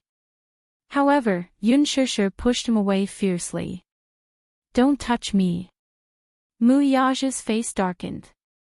However, he saw her glaring at him fiercely. Every inch of his body was filled with disgust. Don't touch me. You despise me for being touched and dirty. I despise you for being touched and dirty by other women. Yun Shushu snatched the bath towel from his hand and sneered coldly. Please wash your body clean before touching me. You're a germaphobe, but I'm one too. What do you mean by that? Mu Yaja's face was filled with anger. Chapter 599. She didn't give him a good look either as she returned the favor. Mu Yaja's face turned cold. He stretched out his long arm and turned her shoulders over. Speak. What did you mean by what you said just now? I don't mean anything else. I just think you're dirty. Yun Shushu glared at him and said coldly, I'm not done yet. Please get out. You're not going to speak. Yun Shushu continued to scrub her body, treating his words as air. The man lost his patience in the end. He pulled her into his arms and drained all the foam in the sink. He turned on the shower and started to scrub her body.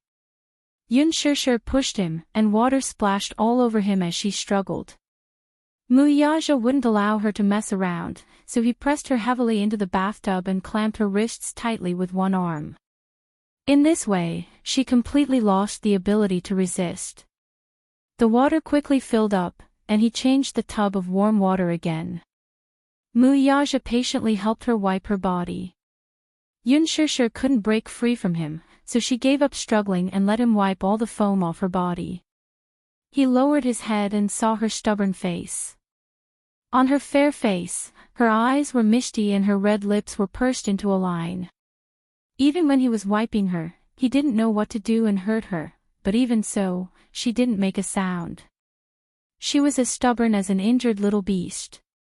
It was as if she was suppressing herself and isolating herself from the world. However, she didn't think about who was the one overturning the world at this moment. He was displeased by her indifference. Mu Yaja pinched her chin and asked her, Are you angry? Yun Shushu pursed her lips and didn't say anything. She ignored him and ignored him. No matter how many times he repeated himself, she turned a blind eye and treated him as air. She ignored him. Mu Yaja sneered. He wanted to see how long she could stand it. Yun Shushu closed her eyes tightly, but she suddenly felt a strange sensation coming from a certain part of her body. She was shocked and her body shivered. However, he didn't allow her to escape and easily held her in his arms. Yun Shushu glared at him angrily, her eyes red. Mu Yaja pressed her under his body. Just one arm pressed on her shoulder, and it was as if she was nailed. The difference in strength between the two of them was too great, and she couldn't fight him at all. She stared straight at him, watching as he took off his shirt with one hand and pressed his body down heavily. His thin lips sealed her tightly pursed lips. No matter how she tried to dodge, he had the ability to subdue her. The shower head was still spraying water. They let the warm water submerge their bodies. Mu Yaja pressed his lips against hers, unscrupulously and fiercely taking her. At first, she tried her best to endure and bite the root. Even if he was ruthless, she didn't make a sound. But Mu Yaja clearly wanted to torture her. She couldn't suppress the surging emotions in her body anymore. She couldn't help but moan and sink in it. Muyaja. She called out his name and made her last weak resistance. She reached out to push his shoulder, but he grabbed her hand. He looked down and sucked on her jade-like white fingertips. Gradually, his movements were no longer rash and gradually became gentle. Chapter 600. He carried her out of the bathroom. In the huge bedroom, he dominated the world. They spent the whole night together. He didn't remember how long it had been since he last touched her. He missed her so much that his body had been suppressed. In a daze, Yunshushu couldn't remember how many times he had done it with her. However, his domineering nature was once again evident in matters of the heart. He kissed her eyebrows, her lips, and her collarbone. "This is mine." Then, he kissed her shoulder blade, fingertips, and waist. "This is mine." He took her fiercely. Muyaja wanted her fiercely. "This can only belong to me." It was as if he wanted to carve his name, his breath, and his brand on her body. "Yunshushu, every inch of your body is mine." Yunshushu suddenly cried and complained uncontrollably. "What about you? Do you belong to me?" Muyaja paused in his actions as he looked at the woman who had suddenly burst into tears. "Do you belong to me here?" She touched his lips. "Do you belong to me here too?" She stroked his chest. "Did you say these words to Muwanru? Did you kiss her lips and want her like you want me? If I'm yours, what about Muwanru?" He was jealous. How could she not be jealous? He was mad with jealousy. How could she not be mad with jealousy? They were not equal. How could he ask her to belong to him completely? At dawn, Muyaja went into the bathroom to take a shower. Wearing a bathrobe, he walked slowly to the window and lit a cigarette expressionlessly. With the sound of the lighter, the mellow smell of burning tobacco filled the room. He stood in front of the floor-to-ceiling window. A wisp of pure and thick smoke dispersed from between his lips. Through the reflection of the window, the person on the bed was curled up helplessly in a deep sleep. He walked to the bed and sat on the edge. He lowered his head to look at her sleeping face. Even in deep sleep, her delicate eyebrows were still tightly knitted. Her black hair was scattered around the pillow, contrasting with her fair skin. She was inconceivably beautiful. He had done it a few times. Perhaps it was too hard, so her face was full of exhaustion. Muyaja reached out and lifted a strand of her hair. He lowered his eyes and sniffed the fragrance of her hair. Taking a deep breath, his handsome eyes suddenly opened slightly. Her words rang in his ears. "You want me to belong to you. Do you belong to me too? If I'm yours, what about Muwanru? Does she belong to you too? Do you belong to her too?" With his keen intuition, he guessed that something must have happened during this period of time. Muwanru. Did Muwanru tell her something? It was just a guess. Before she left the country, he had specially assigned a group of bodyguards to protect her no matter where she went. According to the report, she had been filming for the past few days and had not had much contact with anyone else. When Yunshushu woke up, the sun was already high in the sky. The curtains were tightly drawn, and the thick darkness in the bedroom was almost suffocating. There was no one beside the bed. Holding her groggy head, she sat up on the bed and lifted the blanket. She had unknowingly changed into a bathrobe and her body had been meticulously cleaned. Chapter 601. Yunshushu heaved a sigh of relief.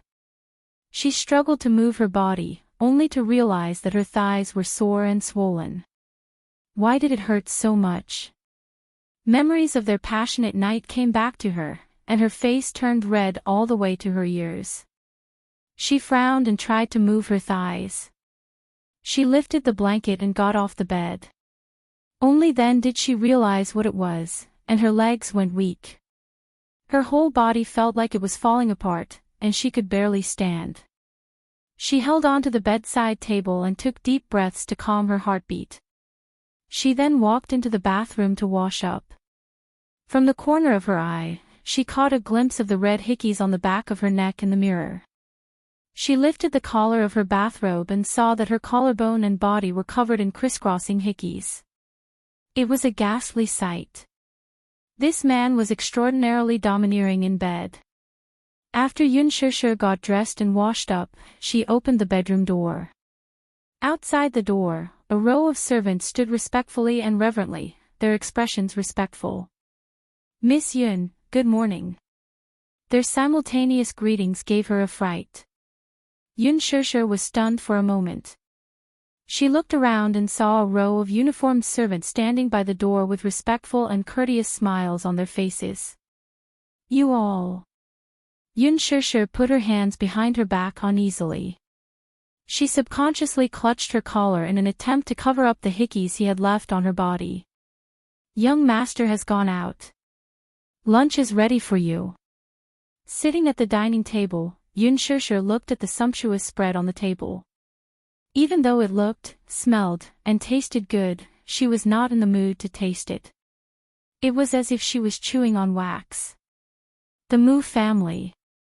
Mu Yaja had just entered the house when he saw Mu Xing sitting on a chair with a cane. Mu Wanru was standing beside him, gently massaging his shoulders. Seeing him return, Mu Xing's face darkened instantly.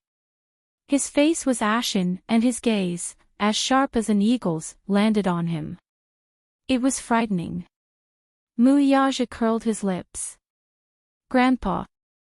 Mu Xing was inexplicably furious. He slammed his cane on the table, and a violent aura rushed toward him. "Do you still see me as your grandfather?"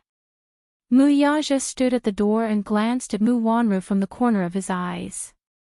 The latter shrunk her shoulders when she saw his fierce gaze, and a timid fear appeared on her face. Mu Xing was furious. Suppressing his anger, he asked, "I heard that you returned to the country yesterday, but you didn't come home. Where did you go last night?" Mu Yaja's gaze fell on his grandfather, his face calm and composed. "Grandpa, I came home to announce something." "Answer my question first." Mu Xing's anger had yet to subside, so he was not in the mood to listen to him. He threw a magazine at him. Mu Yaja did not reach out to catch it. The magazine fell to the ground with the cover facing up. It was a photo taken by the media at Huanyu's annual cocktail party. In the photo, Yun Shishir was dressed in splendid attire. She looked back and smiled. It was just the side of her face, but it was stunning. "Who is this woman?" Mu Yaja glanced at her coldly before retracting his gaze and keeping quiet. Mu Wanru immediately bent over to persuade him. "Grandpa, calm down. She's just a small-time celebrity in the entertainment industry. Why are you angry over this?" Chapter 602. Such a woman can forget about stepping into the Mu family. "Grandpa, don't make things difficult for him. Anyway, his heart has never been on me. I'm already used to it." Mu Wanru pretended to be aggrieved. She pretended to speak up for her grandpa, but she was secretly pleased with herself. Humph. With Mu Xing backing her, what was Yun Shishir to her? Even if Mu Yaja wanted to marry Yun Shishir, with Mu Xing stopping him, it was impossible for him to step into the Mu family. Her heart toward Mu Yaja was completely dead. This man's heart, from the beginning to the end, had never been with her. This man never had her in his eyes. Even when he got engaged to her 6 years ago, it was only because of Mu Xing that he was reluctant to do so. The wedding was postponed again and again because he treated her as nothing. He had never touched her before. If a man did not even touch a woman, it could only mean that she meant nothing to him. It was not that she had not tried and tried her best, but even when she stripped naked in front of him, this man did not even look at her. His eyes were even filled with disgust. She had the title of the Mu family's young madam, but it was only in name. Right now, though, the most important thing for her was to establish her status as young Madame Mu and get married to Mu Yaja as soon as possible. Besides that, so what if Mu Yaja did not love her? With wealth and glory, she did not care if she could not win Mu Yaja's heart. This was the sad part of a rich family's marriage. Thinking of this, she felt relieved. Mu Xing did not know what Mu Wanru was thinking. He only saw the lonely and sad expression on her face. His heart ached for her tolerance and compromise. He felt even more indignant for her. He turned to glare at Mu Yaja, his face flushed red with anger. Yaja, look at how Wanru treats you and how you treat her. Grandpa doesn't care if you're just toying with that woman or not. As an experienced person, Grandpa can tell you that none of the actresses in the entertainment industry are good. They look pure on the surface, but deep down, they're lewd and despicable. I don't care about anything. Anyway, Wanru's status as the legal wife is right here, and no one can replace her. Mu Yaja sneered and curled his lips. Legal wife? Mu Xing did not notice the playfulness and mockery that flashed past his eyes. His anger dissipated a little under Mu Wanru's consolation. Calmly, he said, if you like any woman, even if you want to marry her as your second wife, Grandpa won't have any objections as long as the girl's family background is clean. But which woman in the entertainment industry didn't want to climb up the social ladder? Even if she marries into the Mu family as a concubine, I will never allow it. Climb the social ladder. Yun Shishir needed to be rich. Mu Yaja even suspected that if he let Yun Shishir marry into the Mu family, her precious son might not even care about the Mu family. A 7-year-old child controlled the world's #1 toy empire. Just as he said, this child was not as simple as he thought. You might not even care about the Mu family. Yun Tianyo's arrogant words still rang in his ears. Mu Yaja, let me tell you, mommy is a treasure in my heart. If you want to dote on my mommy, you must do so legitimately. Chapter 603. Yun Shishir, on the other hand, wanted a family. Then, he would give them a family. A family of 4 with him, her, and 2 children. His son was more outstanding than him. At a young age, he already had a net worth of hundreds of millions. The Mu family was nothing to him. Mu Yaja's thin lips parted slightly, and his words were as cold as ice. Grandpa, I think you're mistaken about something. Hearing him speak, the old man was baffled. His eagle-like eyes narrowed as a strange feeling arose in his heart. What do you mean? What did I get wrong? This woman will be my wife, the future young mistress of the Mu family, and the woman I've set my mind on. What? Hearing this, the old man was instantly enraged, but more than that, he was in disbelief. He had watched him grow up, so he knew him better than anyone else. Mu Yaja had been an outstanding child from a young age due to his strict etiquette. He was different from those second-generation heirs from other wealthy families who were ignorant and incompetent. They spent their days indulging in debauchery, seeking pleasure, and having countless women by their side. Mu Yaja was almost cold and indifferent toward women.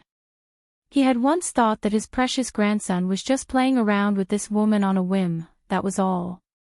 When he got sick of her one day, he would settle down. Who would have thought that he would actually tell him that he was serious about this? He was serious about marrying that woman and even said something as unreasonable as the woman I've set my mind on. If this woman was a well-bred young lady of the same social status as the Mu family, it would be fine. His grandfather would also approve of her. However, this woman was an actress in the entertainment industry. Such a woman had no right to step through the Mu family's doors. A ruthless look surfaced on the old man's face. He glared coldly at Mu Yaja and bellowed, "How dare you? Are you ignoring Grandpa's words? Didn't I tell you before that such a woman can forget about stepping through the Mu family's doors? Did you not take Grandpa's words to heart?" Mu Wanru was the first to interrupt him. "Grandpa, don't be angry. You know it, too. Which woman in the entertainment industry wasn't good at scheming? He was very shrewd. Some women were born to be good at seducing men. She was the reincarnation of a vixen. At most, Aja was just on a whim. Even if he wants to marry that woman and make her his concubine, I will agree. Mu Xing retorted angrily, agree to what? Wanru, it's not that Grandpa wants to scold you, but why are you so heartless? If such a woman marries into the Mu family, it's obvious that she's here to compete with you.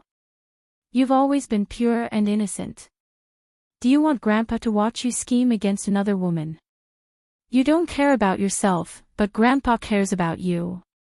Mu Wanru smiled shyly and mumbled, but Aja likes that woman, doesn't he?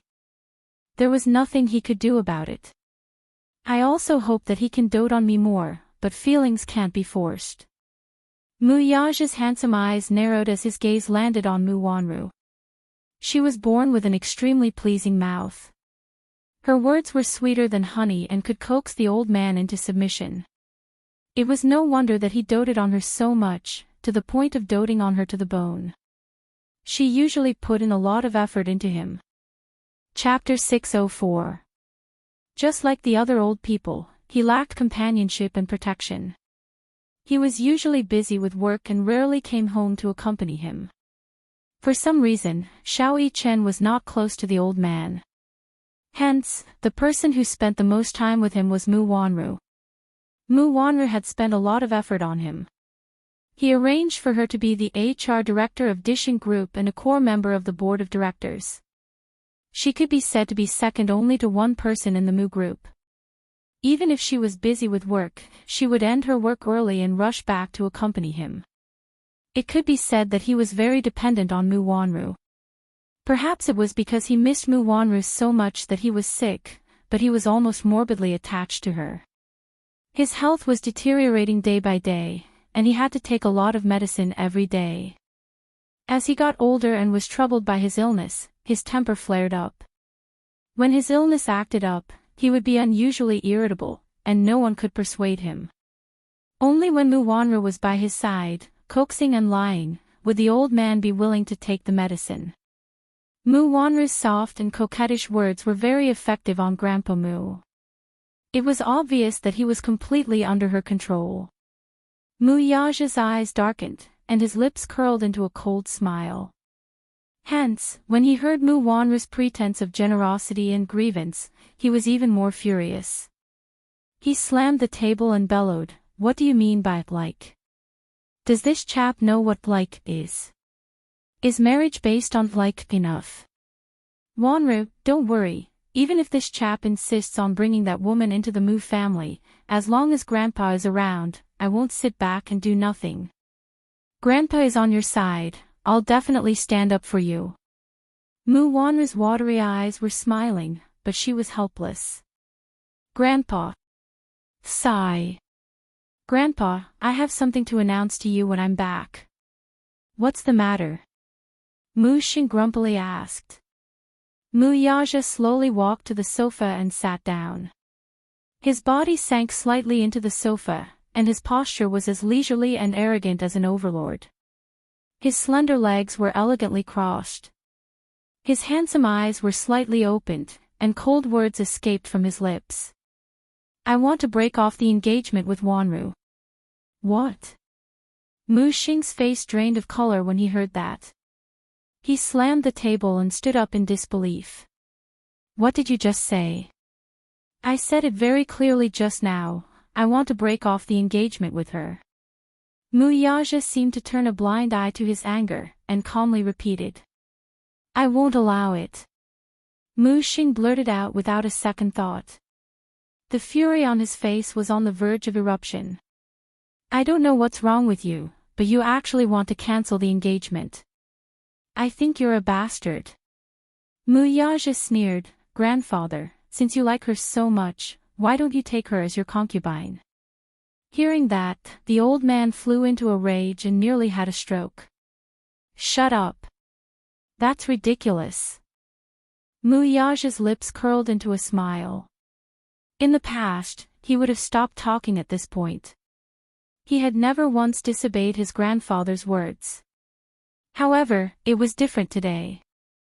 Muyaja retorted, "Grandpa, you're forcing me to marry a woman I don't like. That's ridiculous." Chapter 605. This brat had clearly grown up and was no longer putting him, his grandfather, in his eyes. He actually dared to say that he wanted to annul the engagement. Mu Xing supported himself on the table as he glared at him furiously. This engagement was set by him, and no one was allowed to annul it. Even his most beloved grandson was not allowed to do so. Muyaja raised his eyes and met his grandfather's expressionless gaze.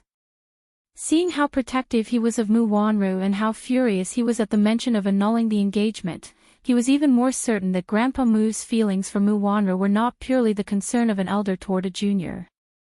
Instead, it was an obsession that was almost twisted and sick. Mu Qingqing, that woman whom Grandpa Mu had been longing for all this while. Grandpa Mu was obsessed with his daughter.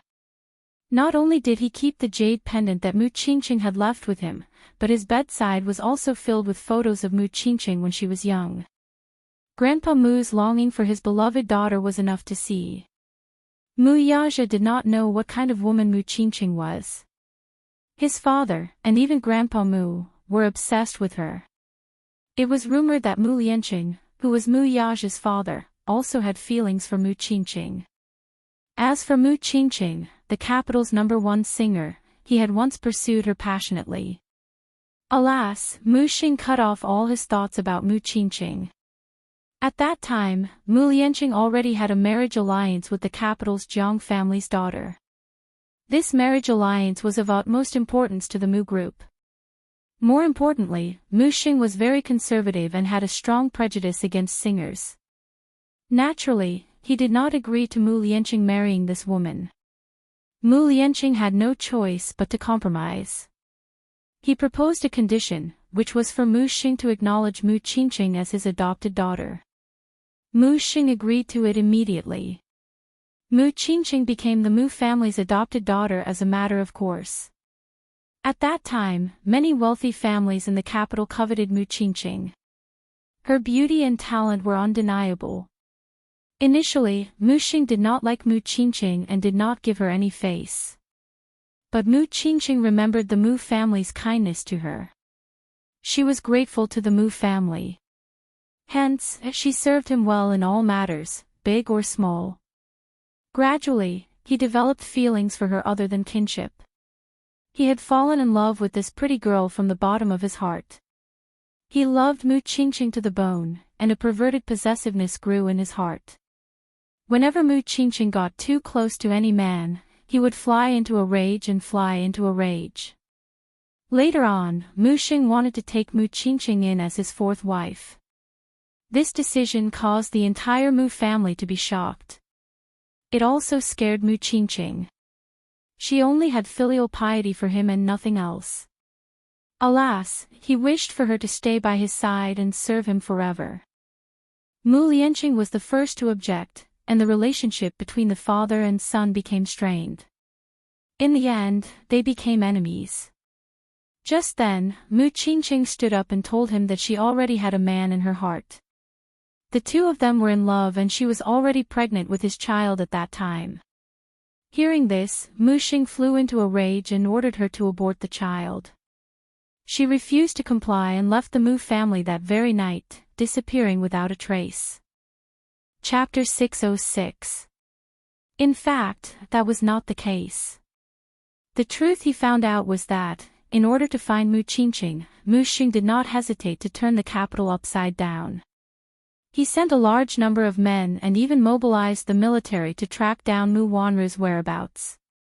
He ordered, "Mu Qingqing wants to see a living person. Leave no children alive. Cut the weeds and dig up the roots." The Mu family was determined not to leave any bastards alive. Mu Qingqing was unfortunately involved in a car accident to avoid the pursuit of the men sent by Mu Xing. Her car flipped off a cliff, and she died. A beautiful woman died an untimely death. Her two children, on the other hand, disappeared without a trace. No one knew if they were alive, and no one knew if they were dead or alive. When he learned of Mu Qingqing's death, Mu Xing was heartbroken. The pain of losing his beloved daughter was so excruciating that he fell ill. For 5 whole years, he was bedridden, absent-minded, and depressed. It was only when he recovered from his illness that he thought that since Mu Wanru was no longer around, he should at least find his 2 children. 15 years ago, due to a freak combination of factors, Mu Wanru was brought back to the Mu family by Mu Xing. He truly doted on her, just like how he doted on Mu Wanru back then. However, this doting was not so pure. When they were young, Mu Yaja happened to pass by the living room and saw Mu Wanru taking an afternoon nap on the sofa. Mu Xing sat by the sofa and watched her quietly. From time to time, he would brush away her messy hair and caress her cheeks with his old fingers.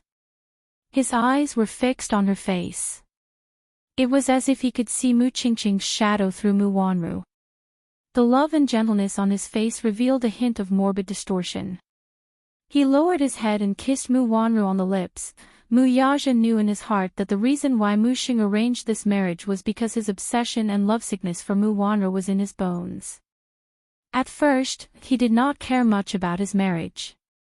He thought that marriage was nothing more than a formality, and anyone could do it. Now, however, he had his own obsession. He was determined to call off the engagement. Mu Yaja no longer looked at Mu Xing's ruthless face. Instead, he slowly stood up. His lips curled into a disdainful smile. "Grandpa, no matter what you think, I've made up my mind. I'll hold a family meeting to announce the cancellation of my engagement with her." "You dare?" Mu Xing, too, stood up with the help of his walking stick. Glaring at him, his wrinkled hand trembled as he gripped the walking stick tightly. "As long as I'm around, your marriage agreement will be valid for a day. I will never allow you to cancel your engagement with Wanru. And you. Mu Yaja, Mu Yaja." After saying that, he walked upstairs. He was infuriated. This rascal was clearly going to fight him to the end. For a lowly actress in the entertainment industry, he actually ignored his orders. Shocked and furious, he threw the cane in his hand at Mu Yaja's back. "Paw!" A slap sounded. The agarwood cane fell heavily on his back. Mu Yaja paused and slowly turned around. His eyes were filled with arrogance and coldness as he looked at Mu Xing. Mu Wanru was shocked to see this. She hurried forward to support the trembling Mu Xing. Chapter 607. His majestic and powerful words reverberated in the spacious main hall. Even Mu Wanru could not help but be shocked. Grandpa Mu was actually threatening Mu Yaja with the inheritance of the Mu family's head. While Mu Wanru was shocked, she was also secretly pleased with herself. Grandpa Mu's love for her made her even more fearless. The corners of Mu Yaja's eyes narrowed when he heard this. Yes, how could he forget? When Grandpa Mu announced this marriage, he also announced that he would be the successor of the Mu family's head. How could he forget that the reason he was able to obtain the right of inheritance was not because of how outstanding he was? It was completely established on this engagement. The only reason he agreed to this marriage was because Grandpa Mu had openly promised him that if he were to get married to Mu Wanru, he would give him the inheritance of the Mu family's head. Needless to say, this was very tempting to him. The Mu clan was a big clan, but its internal affairs were complicated. There were too many interests involved. It would not be an exaggeration to describe the Mu family as a royal family in ancient times. Putting aside the Mu family's side branches and his illegitimate children, the old man had 3 wives. These 3 wives were very capable and gave birth to 5 sons and 3 daughters for him. At that time, among the 5 sons, the old man was most satisfied with Mu Lianjue, who was from the 3rd wife. Be it in terms of means, ability, or charisma, Mu Lianjue was the most outstanding among the 5 sons and the most promising candidate to inherit the Mu family's head. Alas, the old man was very particular about the distinction between the legitimate son and the concubine. No matter how outstanding Mu Lianjue was and how much he admired him, he was still a concubine's son. He felt that a concubine's son would not be able to enter the Hall of Elegance. Since ancient times, there was no reason for a concubine's son to inherit the family's head. Mu Lianqing was the legitimate son. Although he was not as outstanding as Mu Lianjue in all aspects, he was still a candidate for the family's head due to his status as a legitimate son. It was just that this Mu Lianqing was about to take over the Mu clan's authority, but he passed away at such a young age. As a result, the position of the Mu clan's patriarch had always been empty. As for the Mu group's authority, it had always been in Mu Xing's hands. However, he was getting on in years, and he had yet to choose a successor, which inevitably caused internal strife within the family. In ancient times, there was a 9 dragons competition for the throne. At that time, Emperor Kangxi had 24 sons, and 9 of them participated in the competition for the throne. Looking at the rich and powerful families, in order to fight for the position of patriarch and become the master of the family, there were many cases where brothers in the family turned against each other and killed each other. That was because he was anxious to select a successor to be the Mu family's head so as to stabilize the family's internal affairs and prevent unnecessary turmoil. Mu Xing had been looking for the next family head. And Mu Yazhe was the one he was most satisfied with. Even though Mu Yazhe was only 14 at that time, he had already won Mu Xing's admiration. He felt that among the many young people, Mu Yazhe's ability was incomparably eye-catching. At that time, the young Mu Yazhe was also eager to obtain the right to be the Mu family's head so as to stabilize his position in the family. Mu Lianqing passed away early, leaving behind an orphan and a widow. Mu Yazhe was only 14 years old, but he was already well-versed in the rich and powerful families. If he did not have authority, he would only be bullied without being able to retaliate. Chapter 608. Hence, Mu Yazhe silently agreed to this marriage. Hence, he became the sole successor of the Mu family. He entered the Mu group at the age of 18. Ever since he took over the reins of the Mu group at the age of 20 and took over the position as Dishing Financial Group's CEO, 9 years of hardships had entrenched his power. The huge Dishing group was now completely under his control.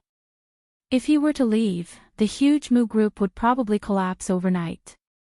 Without him, Dishing would only become a wasteland. Now, Mu Xing was actually threatening him with the inheritance rights. What a joke. Did Mu Xing really think that he would care about the Mu family's inheritance rights now? He was no longer the Mu Yazhe of 15 years ago. He turned around and fixed his gaze on Mu Xing. His eyes were bone-chilling and cold. Just as Mu Xing thought that he would compromise and retract his rebellious words, he heard Mu Yazhe's lips curl up expressionlessly. Arrogant and cold words escaped from his lips. You can give the Mu family's inheritance rights to whoever you want. Mu Xing's face darkened when he heard this. What did you say? I've made myself very clear. Mu Yazhe smiled. His tone was laced with mockery. Grandpa is indeed getting old. I'm afraid that my ears are not working well anymore. Unfilial son. You've really grown up. Mu Xing was infuriated by his son's words. He clutched his chest tightly as anger surged in his chest. Are you really going to give up your inheritance rights for a despicable woman? Are you really going to give up everything for her, even if it means giving up your inheritance rights and losing everything? Mu Yazhe sneered, dismissing his ridiculous words. The Mu group will lose everything if it loses me. Mu Xing's murky eyes narrowed dangerously. This lad is really arrogant. Mu Xing narrowed his eyes. He had always known his grandson's character. He was incomparably arrogant and would never take any threat seriously. However, in the end, he was still too young, too arrogant, and even somewhat ignorant of the immensity of heaven and earth. Did he really think that the huge Mu group would become a pile of loose sand without him? Clearly, the old man did not buy it. However, the old man was still shocked by Mu Yaja's arrogant words. This kid, at such a young age, had far more courage than he had in the past. Unknowingly, he had already become a figure that could not be underestimated. The younger generation would surpass the older. Even if he didn't believe it, he still had to carefully weigh how much power this kid had. Mu Xing's face darkened. He was not serious with his earlier words and did not intend to remove him from the family head's position. He was merely trying to scare the lad, but he did not expect the latter to be so insolent and lose his confidence instead. Mu Yaja suddenly said in a deep voice, "Also, Grandpa, please be clear that she's not a despicable woman. She's the woman that I, Mu Yaja, have set my eyes on." After a pause, his cold and mocking gaze landed on Mu Wanru, who had a complicated expression on her face. He coldly retorted, "Compared to her, Grandpa, you want me to marry a woman of unknown origin. Don't you think this is the most ridiculous thing?" Chapter 609. Isn't that the case? Grandpa, are you so sure that this woman is the one you're looking for? Mu Yaja's face instantly turned cold. His gaze landed on Mu Wanru's pale face and his lips curled into a mocking smile. Take a closer look at her. How is she similar to the woman you're longing for? Mu Wanru's heart sank as she looked at Mu Yaja's cold expression. She had always been good at reading people's expressions. With just one look, she knew that this man had lost his patience with her. Hearing this, Mu Xing followed Mu Yaja's gaze to Mu Wanru's face. His gaze was probing and scrutinizing. The blatant suspicion in his eyes made Mu Wanru's face turn pale. She subconsciously took a step back in fright. Clutching her clothes, she called out weakly and helplessly, "Grandpa." Her innocent and pitiful eyes brought him back to his senses. He immediately denied it. Impossible. She's Qingqing's daughter. She had done 2 consecutive paternity tests, and the results proved that she was Mu Qingqing's daughter. So what if her features were not similar? This did not constitute evidence. Mu Yaja sneered. Just as he was about to speak, Mu Wanru gently interrupted him. "Grandpa," she pursed her lips and walked to him with a lonely and helpless expression. Holding his hand, she said sadly, "Since he wants to cancel the engagement with me, how can I force him? He doesn't have me in his heart, so it's fine to cancel the engagement. Anyway, I only want to be by Grandpa's side for the rest of my life. Grandpa, please don't chase me away. I can't bear to part with Grandpa, I only want to be by your side. It's just that." Halfway through her words, she lowered her eyelashes in incomparable sadness. Her hand slowly moved to her flat lower abdomen, and her lips couldn't help but tremble slightly in sadness. When Mu Xing saw this, he thought that she was upset over Mu Yaja's annulment. He felt guilty and heartache at the same time. Just as his hand touched the back of her hand, 2 streams of tears rolled down her cheeks and dripped onto the withered back of his hand, wetting it. "What's wrong?" he asked in a panic. "Grandpa, what should I do? What about the baby in my belly?" Mu Wanru suddenly gritted her teeth and made up her mind. Then, she pretended to break down and cried bitterly, "What should I do with my child?" Mu Xing was taken aback, and a puzzled look surfaced on his face. What's with the child she was talking about? Mu Yaja narrowed his eyes. His deep gaze followed Mu Wanru's movements and landed on her flat stomach. For a moment, he didn't know what this woman was up to. Mu Wanru was in agony. Tears streamed down her face and her throat was choked with sobs. She said in a trembling voice, "Grandpa, I only just found out about it. I didn't dare to believe it at first.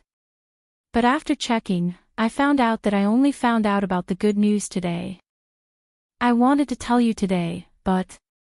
Mu Wanru suddenly raised her tear-stained face and looked sadly at Mu Yaja. Her eyes were filled with disappointment and heartbreak. "She doesn't want me anymore. It's fine if he doesn't want me anymore.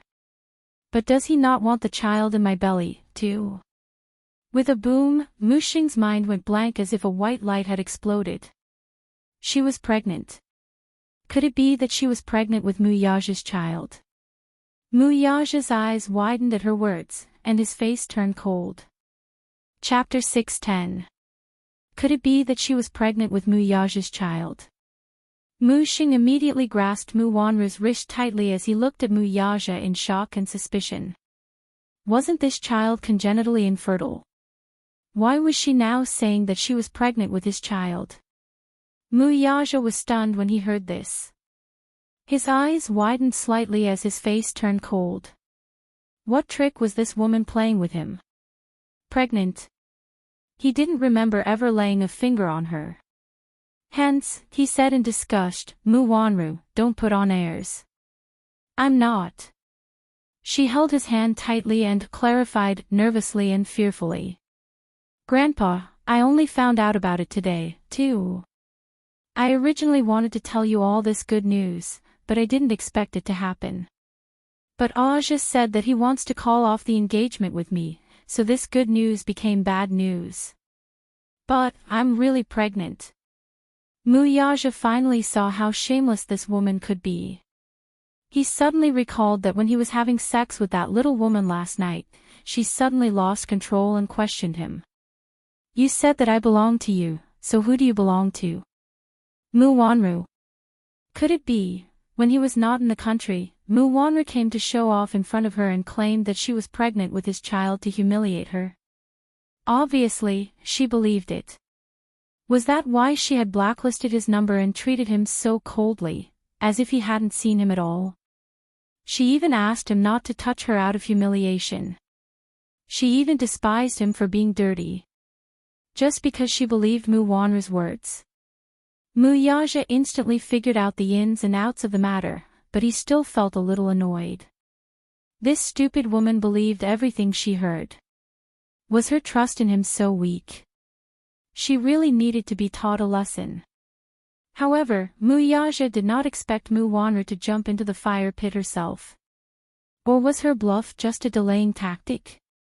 If that was the case, then Mu Wanru's scheming was deeper and harder to predict than he thought. He had not touched her at all, yet she dared to announce that she was pregnant with his child. Was she not afraid that he would do a paternity test after the child was born?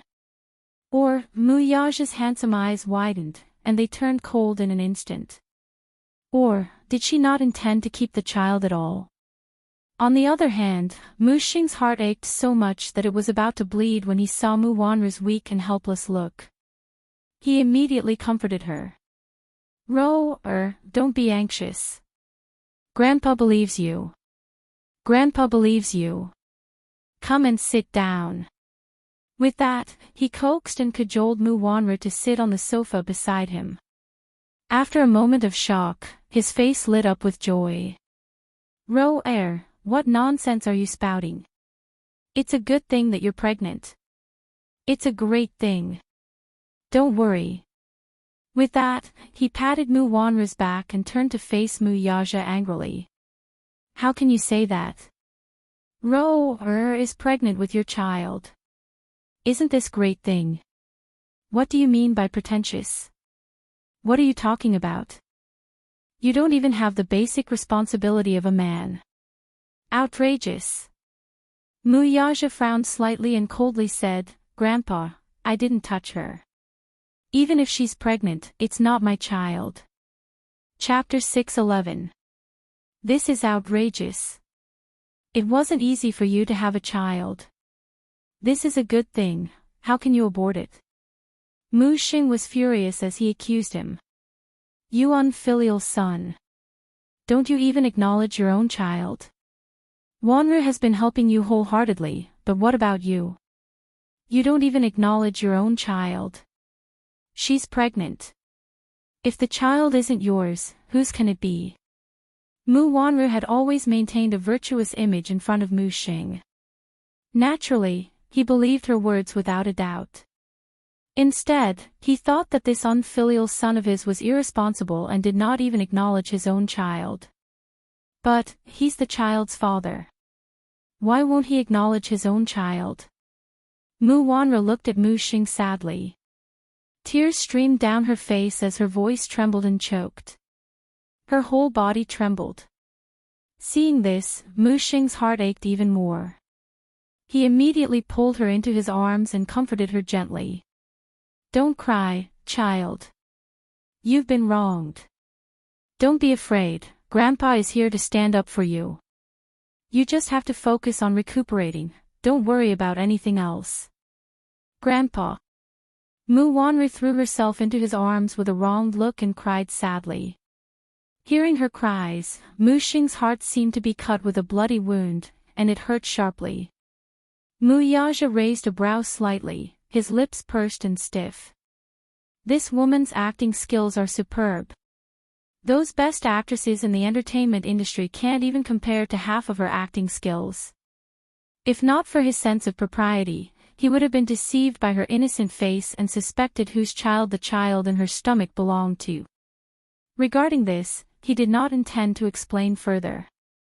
In this situation, Mu Xing only believed Mu Wanru's side of the story. No matter how he explained, he would not be able to defend himself. On the other side, Mu Xing's heart ached as he covered the back of Mu Wanru's hand and comforted her. Don't be sad. If he doesn't acknowledge this child, Grandpa will. Sigh, you have to think about yourself. You're pregnant now, don't cry. Mu Wanru's bluff was done out of desperation. She had no choice but to resort to it. In order to protect his identity from being exposed, he did not hesitate to take the risk. She was keenly aware that Mu Yaja must have seen through her identity, but she didn't know when he realized it. Let's not talk about this for now. Seeing that her identity was about to be exposed, Mu Wanru had no choice but to reveal the fact that she was pregnant. Since Mu Yaja was aware of her identity, she could only use his trust in her to claim that she was pregnant with Mu Yaja's child. Mu Xing would definitely be overjoyed and believe her words. He would then arrange her marriage with Mu Yaja as soon as possible. Once the wedding was completed, she would officially become the young madam of the Mu family. Then, everything would be much easier to handle. She was not afraid of Mu Yaja's denial. Compared to him, Mu Xing would definitely believe her words more. Even if they had to do a DNA test, Mu Wanru would not be afraid or guilty. Previously, she had seriously calculated the time of her pregnancy. It had only been 5 weeks since she had sex with Aaron. That was during her safe period, so it was impossible for her to have conceived at that time. Hence, according to the world's judgment, she estimated that she was about 3.5 weeks pregnant. Chapter 6:12. A paternity test was not something he could do just because he wanted to. Even if he insisted on having her undergo an amniocentesis, Mu Xing would not agree to it. This was because the amniocentesis needed to be done under mature conditions. If it was done too early, there was a high risk of miscarriage. Usually, amniocentesis could only be done after 3 months of pregnancy. Mu Xing had always valued the Mu family's bloodline, so naturally, he would not allow it so easily. With his protection, she could ensure her safety for at least 2 months. This meant that she still had 2 months. 2 months later, she had plenty of ways to let nature take its course for her miscarriage. By then, as long as she acted quickly, Mu Yaja would be helpless even if he wanted to prove that the child was not his. It was as she had expected. Mu Yaja stood on the escalator and watched this farce from above. She heard him say coldly, "Won't the truth be out if the child is mine after a paternity test?"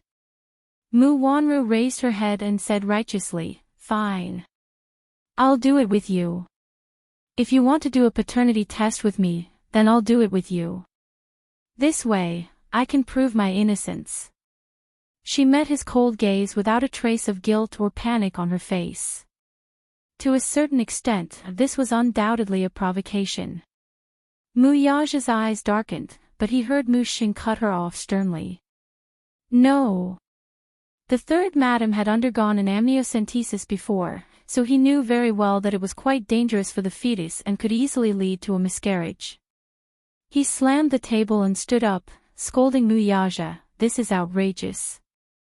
Can the child still be saved if we do an amniocentesis now? Are you crazy?" "Grandpa, I'm fine. Since he wants to verify if the child in my womb is his, then let him verify it. I have a clear conscience, anyway," Mu Wanru immediately said from the side. Mu Xing said helplessly, "Silly Ro-air, you don't understand at all. You're just pregnant, how can you do an amniocentesis?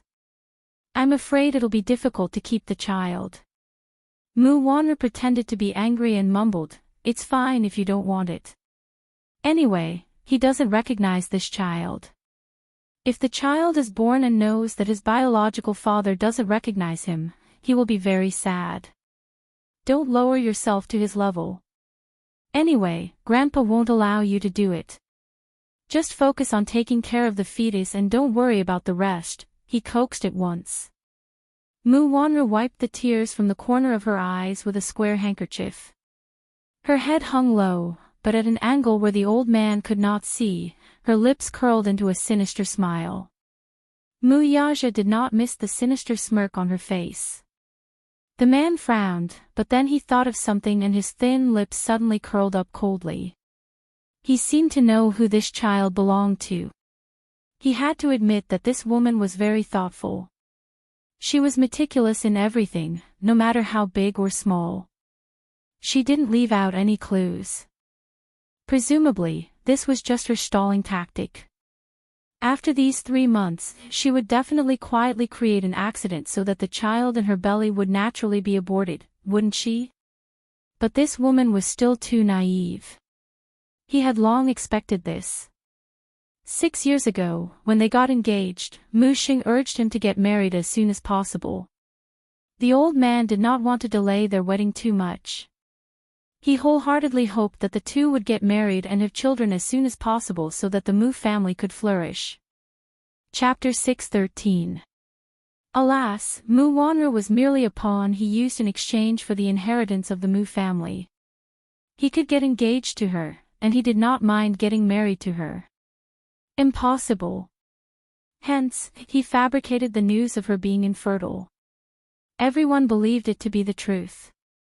When Mu Xing learned of Mu Wanru's infertility, he, who had always valued his family line, was somewhat hesitant. The marriage was delayed again and again because of this. Mu Wanru also believed it to be true and thought that she was infertile. Unbeknownst to her, she was merely a pawn in the man's game of chess from the start. Moreover, he already had evidence of her cheating on him. Be it the audio tape or the CCTV footage, how could the evidence in his hands not prove her innocence? This woman was too naive. Playing such a clumsy game with him was truly laughable. Was she really so naive to think that he would not be able to produce evidence of her cheating other than an amniocentesis and a paternity test? Muyaja smiled. "Grandpa, if you find out one day that the child in her stomach is not mine, what will you do?" Mu Xing's heart skipped a beat as he looked at him. Then, his doubtful gaze landed on Mu Wanru. Hearing this, the latter shook her head innocently and said timidly, "Grandpa, you must believe me. If it's possible, I can do a paternity test now. He can deny the child in my stomach, but he can't belittle my innocence like this." Mu Xing hurriedly said, "Wanru, Grandpa believes you. When the child in your stomach is 5 months old, we can do a paternity test to prove your innocence." "All right, I'll produce evidence to prove your innocence." Muyaja's face was calm, and his eyes were cold. He then turned around and went upstairs expressionlessly. His cold voice made Mu Wanru's bones tremble uncontrollably. This man seemed to be scarier than she had imagined. What other tricks did he have up his sleeve that she didn't know about? Mu Wanru couldn't help but feel a little flustered. She didn't know if he really had some secret evidence in his hands. She was very careful, so she shouldn't have left any traces behind. He shouldn't be caught red-handed.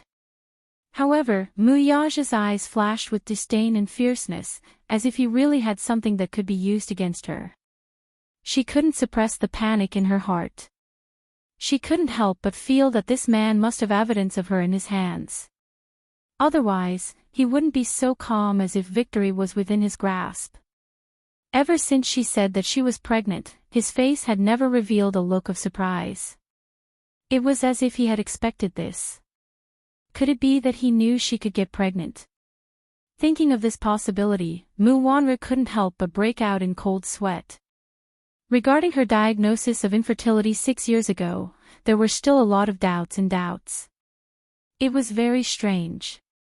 She had never believed that it was impossible for her to conceive. Could it be that this man was the one behind this matter? Thinking of this, Mu Wanru instantly broke out in cold sweat. Her lips trembled uncontrollably from immense fear. Mu Xing touched her hand and felt that her fingertips were extremely cold. He looked up and saw the cold sweat rolling down her face. The fear in her eyes could no longer be concealed and was on the verge of bursting out. Chapter 6:14. Mu Wanru held his hands, intending to add fuel to the fire. Grandpa, I'm scared. I'm really scared. You have to believe me, if the child in my stomach isn't his, who else can it be? Didn't he accuse me of having an affair with another man? How can I do that? Grandpa, you have to believe me. I won't do anything to let him, you, or the Mu family down. Am I right? The old man nodded his head repeatedly, clearly believing her words. I believe you. How can my do such a thing? Grandpa believes you. But he really wants to do a paternity test with me. Grandpa, it's not that I don't dare to do it, it's just that I can't bear to part with this child. If the child in my stomach gets hurt, I really don't know if I can still have a child in this lifetime. Mu Wanru's tearful and pitiful look made his heart ache even more. He kept consoling her. Good girl. Don't worry, Grandpa is here, no one is allowed to touch a strand of your hair. I won't allow anyone to harm the Mu family's bloodline. Don't be sad, even if he doesn't acknowledge this child, Grandpa will. Mu Wanru was overjoyed, but her face revealed an aggrieved and touched expression. She threw herself into his arms and cried, yes.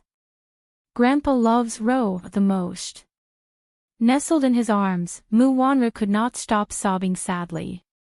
Her face was filled with panic and fear. Song Qingling Kindergarten.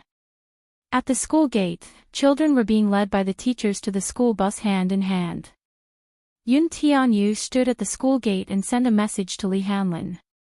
When he raised his head, he was surrounded by a group of innocent and adorable Lolas. They were like stars surrounding the moon. He was used to seeing this, though. Yun Tianyu's face darkened slightly.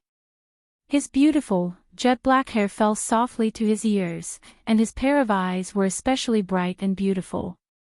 A little girl reached out to tug at the corner of his shirt in an attempt to say a few words to him. Just a word would do. Yun Tianyu gently turned his body away, seemingly repulsed by her intimacy. The little girl, however, did not seem to mind at all. Instead, she smiled contentedly at him and asked, Yu, where are your parents? Do you always go home alone? Yun Tianyu expressionlessly turned his head away, not wanting to bother with her. However, the naive child mistakenly thought that he was a little disappointed. Her expression was a little pitiful as she grabbed his sleeve and said, Yu, I can accompany you. He expressionlessly took out his phone and looked at the time. So slow. Did Li Hanlin's car break down on the road? The little fangirls behind him were still chattering around him. He couldn't help but have a dull headache. Thus, he turned to look at the innocent little girl and ordered her to leave. Don't stand beside me. How annoying. He had already been tortured by them for an entire day. They couldn't even spare him after school. A bunch of kids who couldn't even count on their fingers when it came to addition and subtraction. How could they communicate with each other when their IQs were not even on the same channel? Yu was the little Prince Charming in the kindergarten. Not only the little girls, but even the teachers from other classes would often run to the classroom door and look at him through the window as if they were fangirls.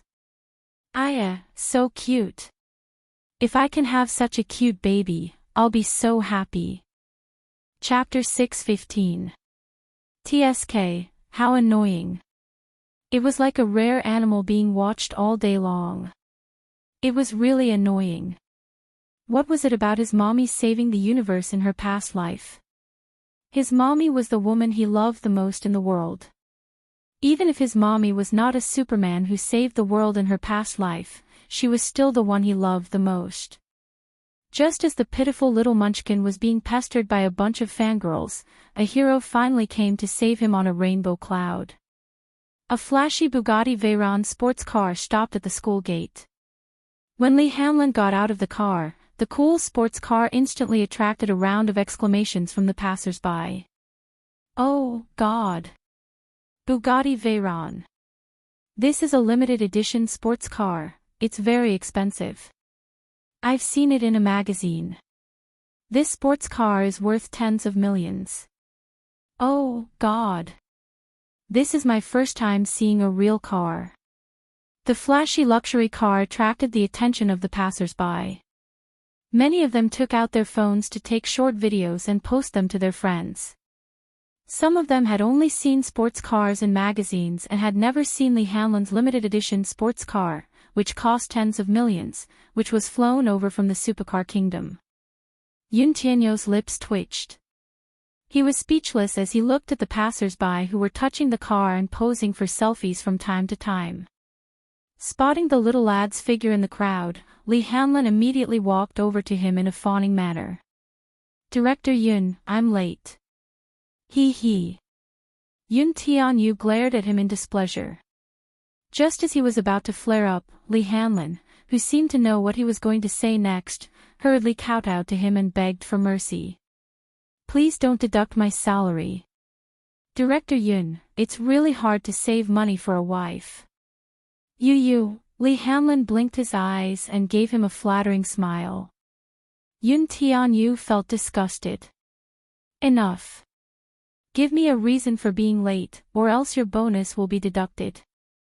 Yes. I really have a reason for being late. Lee Hanlon immediately defended himself. Speak. I found out something today. Let me carry you to the car first, and then I'll tell you slowly. With that, Lee Hanlon bent over and carried him into the car. There was a child safety seat in the front passenger seat specially prepared for him. This thing is so childish. I'm not a child, I don't want to sit on it. Feeling wronged, Lee Hanlon said, CEO Yun, there's nothing you can do if you don't want to. It's for your safety.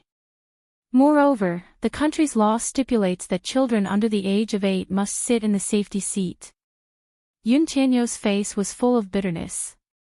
That's right, he's not even 8 years old.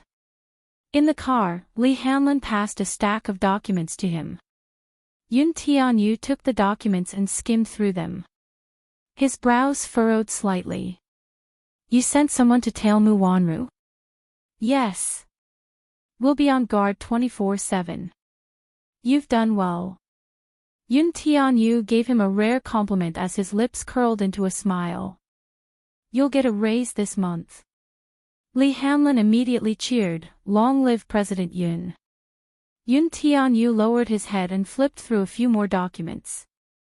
His gaze suddenly landed on a pregnancy diagnosis report. He scanned it carefully and was startled. This woman is pregnant. Yes. How can that be? Yun Tianyu asked suspiciously. Isn't she congenitally infertile? I'm not sure about that. Lee Hanlon paused for a moment and then sorted out the matter in detail. Mu Wanru purposely chose an unknown private hospital and bribed a gynecologist to do a pregnancy test to deceive others. Chapter 6:16. Pregnant. Yun Tianyu stared fixedly at the report. His gaze was as sharp as a sword, as if he wanted to pierce through the paper. How could this woman be pregnant? Didn't they say that she was congenitally unable to conceive? Why was there such a pregnancy diagnosis now? What a joke. Yoon Tae-yu doubtfully reread the diagnosis report several times to make sure that he was not mistaken. Is this news reliable? It's reliable. This woman is really pregnant. Lee Hamlin patiently explained while observing his expression. Who was the father of the child in her belly? Was it Muyage's? D***it. Yoon Tae-yu crumpled the pregnancy diagnosis report into a bowl. His beautiful eyes were burning with indignation. He had clearly laid his cards on the table. Since he wanted to woo his mother and be his daddy, he had to get rid of all the women around him. This was his bottom line, his principle, and his mother's bottom line. It was not to be violated. What did he say to him back then? He said that he would handle it well. In the end, he got such a diagnosis report. Yoon Tae-yu's face was cold and tense. His pink lips formed a stiff arc as he frowned. Didn't I tell him to get rid of all the women around him? If mommy finds out about this, she'll be heartbroken. He lowered his head to look at the crumpled report in his hand. Suddenly thinking of something, he frowned and asked, "You're saying that she went to a private hospital for a pregnancy test to cover up her pregnancy?" Yes. Lee Hanlon nodded. The MU Group controls 90% of the medical centers in the capital, so the files of the medical centers are kept in the system. This private hospital is located in a small town on the outskirts of the city, so the medical system is not connected to the internet. When she went out, she was dressed in a very simple and low-key manner. She even wore sunglasses and a mask. Hearing this, Yoon Tae-yu's fingertips lightly tapped on his knees as if he were analyzing something. He got a conclusion from Lee Hanlon's words. Yoon Tae-yu suddenly said in a low voice, "Hearing what you said, I suspect that the child in her stomach is not my daddy's." His words came to an abrupt halt. Yoon Tae-yu was stunned. He had unconsciously called that man my daddy. Yoon Tae-yu pursed his lips, cleared his throat awkwardly, and corrected himself. "I suspect that the child in her stomach isn't Muyage's." Lee Hanlon was puzzled. "What do you mean?" "If the child in her stomach is Muyage's, then it will undoubtedly be a great surprise to her. The Mu family is the richest family in the capital, and they attach great importance to their descendants. If she is pregnant with Muyage's flesh and blood, the mother's status will rise because of the child.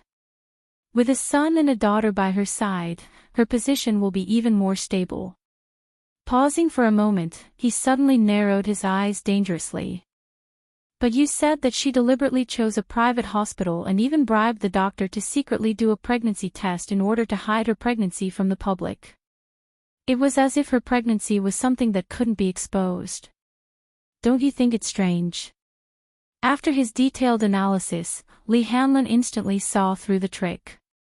"Director Yoon, are you saying that Mu Wanru's child isn't Muyage's?" Chapter 617. Yoon Tae-yu even managed to deduce something from this incident. Muyage had never laid a finger on Mu Wanru. Yoon Tae-yu's heart was instantly satisfied. If Muyage really gave him a half-brother or sister, he would not acknowledge it. Lee Hanlon could not help but raise his eyebrows in amazement at Yoon Tae-yu's wit and intelligence. "Director Yoon, if you didn't mention it, I would have thought that your daddy had impregnated her." Yu glanced at him contemptuously and mocked him mercilessly. "Agent Lee, do you think I'm like you? Do you have a low IQ?" Lee Hanlon felt aggrieved by Yu's contemptuous gaze. Did he have to be so black-bellied? Did he have to be so sharp-tongued? He even mocked him for having a low IQ. Lee Hanlon's face was filled with grief and indignation. "I'm bitter inside, but I won't say it out loud. If I say it out loud, my bonus will be deducted." Lee Hanlon pursed his lips in puzzlement. "Since the child in Mu Wanru's stomach isn't Muyage's, then whose is it?" "It's definitely not yours," Yoon Tae-yu replied abruptly. Lee Hanlon was at a loss for words. "I know it's definitely not mine." "That's an interesting question. Yu gave him a sidelong glance expressionlessly. You're asking me whose child it is, how would I know? Do you think I'm a god? Li Hanlin clapped his hands in glee. It seemed that this child was not a god. He did not know everything, after all. This time, it was his turn to be satisfied. Director Yun, your mommy is filming. Don't you need to visit her? Li Hanlin suddenly asked. No need. My mommy's scenes are all-night scenes, it must be tough on her. When she's done with the night scenes, I'll definitely nourish her well. As Yu spoke, he started to organize a diet in his mind. He planned to nourish Yun Shishir's body with more food when she returned home. Li Hanlin was so envious that he was about to die. Why didn't he have such a filial son? Well, he didn't even have a wife. In the future, when she had children, she must use Yun Tianyu as a benchmark. She would educate her children on the path of 24 filial piety from a young age and raise them into a smart and filial son like Yun Tianyu. Boss, based on the analysis from multiple angles, Miss Yun is jealous of you. In the CEO's office of Dishing Financial Group, Minyu raised his head from the thick stack of psychology books on his desk. He adjusted his glasses and spoke seriously. Mu Yaja leaned back in his office chair with a thoughtful look on his face. Then, he stared at him suspiciously. Really? Probably. Minyu immediately explained. That's what the book says. Read it out, I want to hear it. Mu Yaja immediately ordered. Minyu nodded his head and said, no matter if it's a man or a woman, when they see their partner interacting with someone of the opposite sex, they will always feel uncomfortable. In psychology, it's called jealousy. Continue. Mu Yaja nodded and ordered him to continue reading. Chapter 6:18. He needs constant proof of his love. The thought of a possible love rival will arouse strong suspicion and accusations from him, a selfish person. This kind of baseless attack will make him feel wronged and tired at first. Later on, it will become an insult and unbearable. Mu Yaja was stunned. Why did Minyu's behavior and symptoms seem to be more similar to his? Could it be that when he saw Gu Xingzi kissing her that day, he flew into a rage because he was jealous? But when he saw his woman with another woman, shouldn't it be natural for him to be angry? Mu Yaja suddenly leaned forward slightly and clasped his hands together. He frowned and said, Minyu. Yes, boss. Mu Yaja asked hesitantly, is it normal for a man to be jealous of a woman? Minyu was taken aback. He immediately lowered his head and flipped through the pages of the book with his fingers. Mu Yaja was shocked by the speed of his hands. Minyu immediately flipped to the table of contents and read it to him with great emotion. Love without jealousy doesn't exist. Vinegar is not just a condiment in love. It's even a nutrient. The intensity of the vinegar is often proportional to the intensity of the love. So, looking back at the past and thinking about the present, if you're never jealous in a relationship, isn't this so-called love very suspicious? Practice is the only standard to test the truth. Jealousy is one of the standards to test whether true love is fake.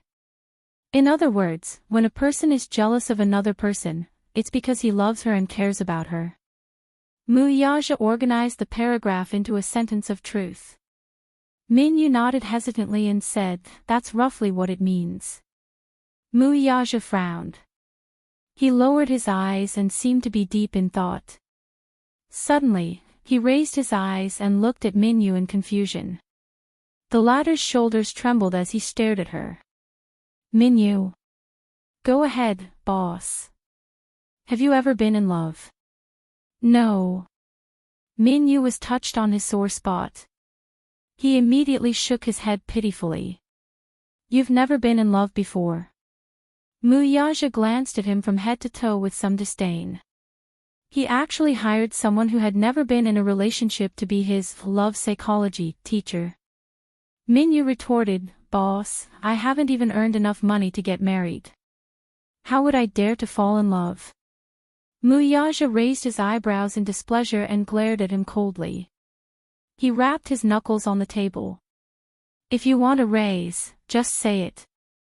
Minyu replied honestly, boss, I want a raise. Muyaja ignored him. Rejected. Minyu looked as if he had nothing to live for. Muyaja ignored the resentment emanating from him and continued to ask, what does it mean for a woman to be jealous of a man?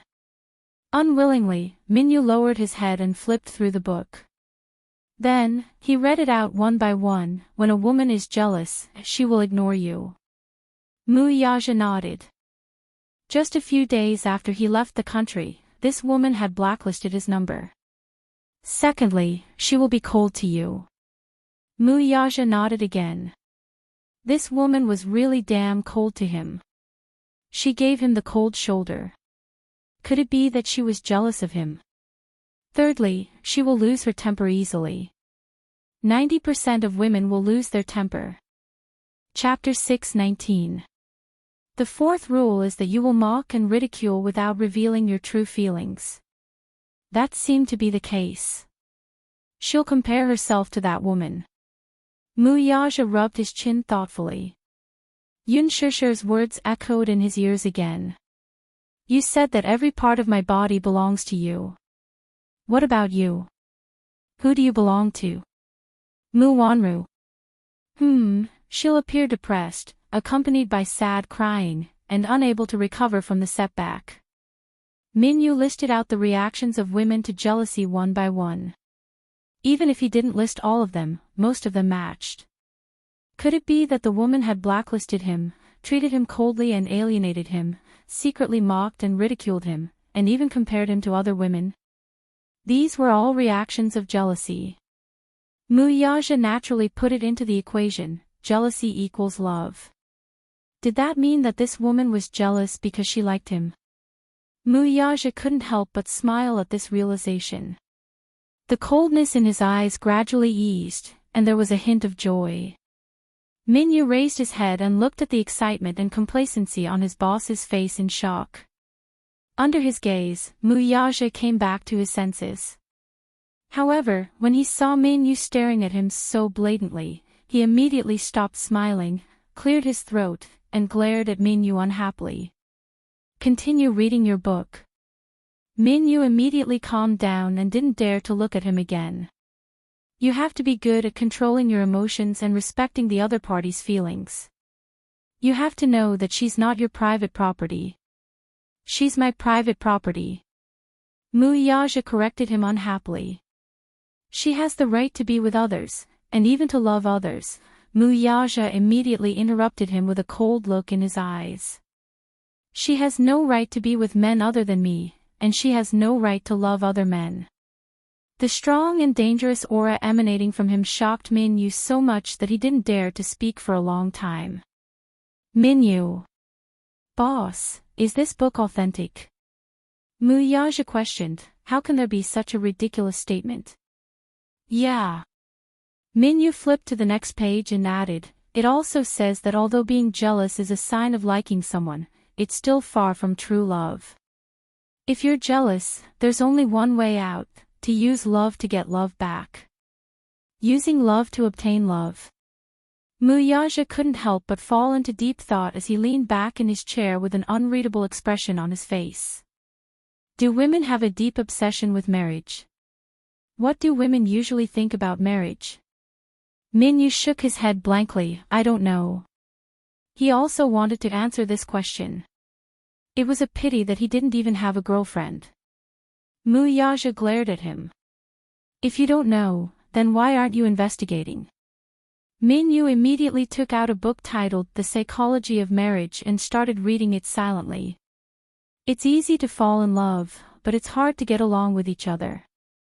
The biggest difference between marriage and love is that love is based on the other party's strengths, while marriage is based on the other party's weaknesses. In marriage and love, communication is often a big problem, and this is often caused by the difference in perception of love between men and women. Muyaja nodded thoughtfully. Chapter 6:20. Is that so? Mu Yaja mumbled doubtfully. Min Yu replied, well. A woman's heart is like a needle at the bottom of the ocean. I don't really understand. Mu Yaja replied, marriage is just a piece of paper. Do women actually see it as a sense of security? He really couldn't understand what women were thinking. Mu Yaja was a little confused. Can't you get a divorce after you get married? Min Yu thought about it seriously for a while and said, I think that women yearn for marriage not only because of the sense of security that a piece of paper can give them, but also because they yearn for their man's love to become a legitimate thing. Mu Yaja gently rubbed the thumb ring on his finger. His eyes were filled with thoughts, but he didn't say anything. Boss, do you not know how to coax a woman? Min Yu winked slyly. Let me give you a suggestion. Let's hear it. Min Yu immediately leaned over and whispered in his ear. Mu Yaja looked at him suspiciously. Will it work? Yes. It will definitely work. Women like romantic things. Mu Yaja glanced at him and pursed his lips. Go and arrange it. Okay. Yunshan Villa District. Yun Shir locked herself in her bedroom. She couldn't go anywhere for an entire day. She wanted to go home, but a servant stopped her at the door. Yunshan Villa was located in a piece of land with good feng shui in the suburbs. It was far away from the hustle and bustle of the world. The scenery was picturesque and beautiful. When she walked out of the entrance, she could see a winding mountain road in the distance. It stretched for thousands of miles. Because it was a private villa area, there were basically no public transport routes or taxis. If she insisted on leaving, she would have to walk down the mountain to have a chance of getting a taxi. Yun Shir was extremely frustrated. Mu Yaja. What was this man thinking? Why did he leave her alone in the villa and disappear without a trace? What was he doing? In the afternoon, Yu called to ask if the filming was going well. Of course, Yun Shir couldn't tell her that she wasn't on set anymore. Originally, she was supposed to have a scene today, but after Mu Yaja's nonsense last night, she didn't know what the crew would think of her. What did Lin Fengtian think of her? She tried to summon up the courage to call Lin Fengtian and apologize. Because of her personal reasons, she had affected the normal progress of the crew. She felt very guilty about it. Especially Mu Yaja, who had pushed Lin Fengtian to the ground so roughly. He must have been injured. Where is Gu Xingze? He should be injured as well, right? He was afraid that because of this, the progress of the production could only be temporarily delayed. Thinking of this, Yun Shir felt guilty. In his heart, he hated Mu Yaja for being so unreasonable. In the evening, there was a knock on the bedroom door. Yun Shir covered herself with the blanket and didn't want to bother with it. The knocking continued for a long time. Suddenly, the butler's polite voice came from the door. Miss Yun, are you asleep? I'm asleep. Yun Shir replied in annoyance. There was another silence outside the door. Then, there was the soft sound of keys. Yun Shir was shocked. She immediately sat up from the bed, put on her slippers and walked to the door. However, the door that was originally locked was open from the outside. She couldn't help but feel a little angry. Didn't I say that I was asleep? Chapter 621. Yun Shir was startled. You want to send me home? Yes. The butler explained, the president just called and asked us to send you home. Yun Shir's face froze. She didn't know why, but when she found out that it was this man who asked the butler to send her home, she felt a little disappointed. However, it quickly dissipated. He said he wanted to send me home. Yes. The butler said and carefully handed over a small dress. The president sent someone to give this to you. If you don't mind, we'll help you change into it. What is this? Yun Shir's gaze fell on the small black dress.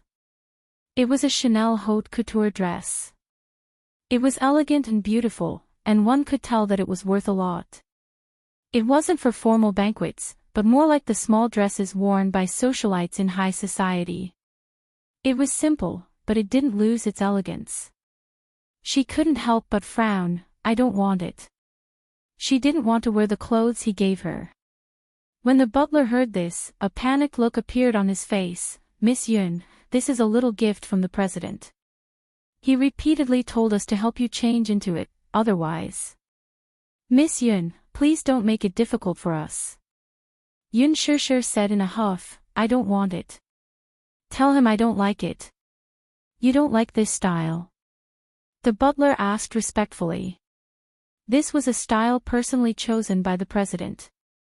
When they saw it, they also felt that Yun Shishir would look good in it. I don't like this style. Yun Shishir said coldly. The president didn't just send this one. If Miss Yun doesn't like it, there are a few more styles for you to choose from. With that, the butler immediately called out and a row of fashion clerks in high-class uniforms rushed in.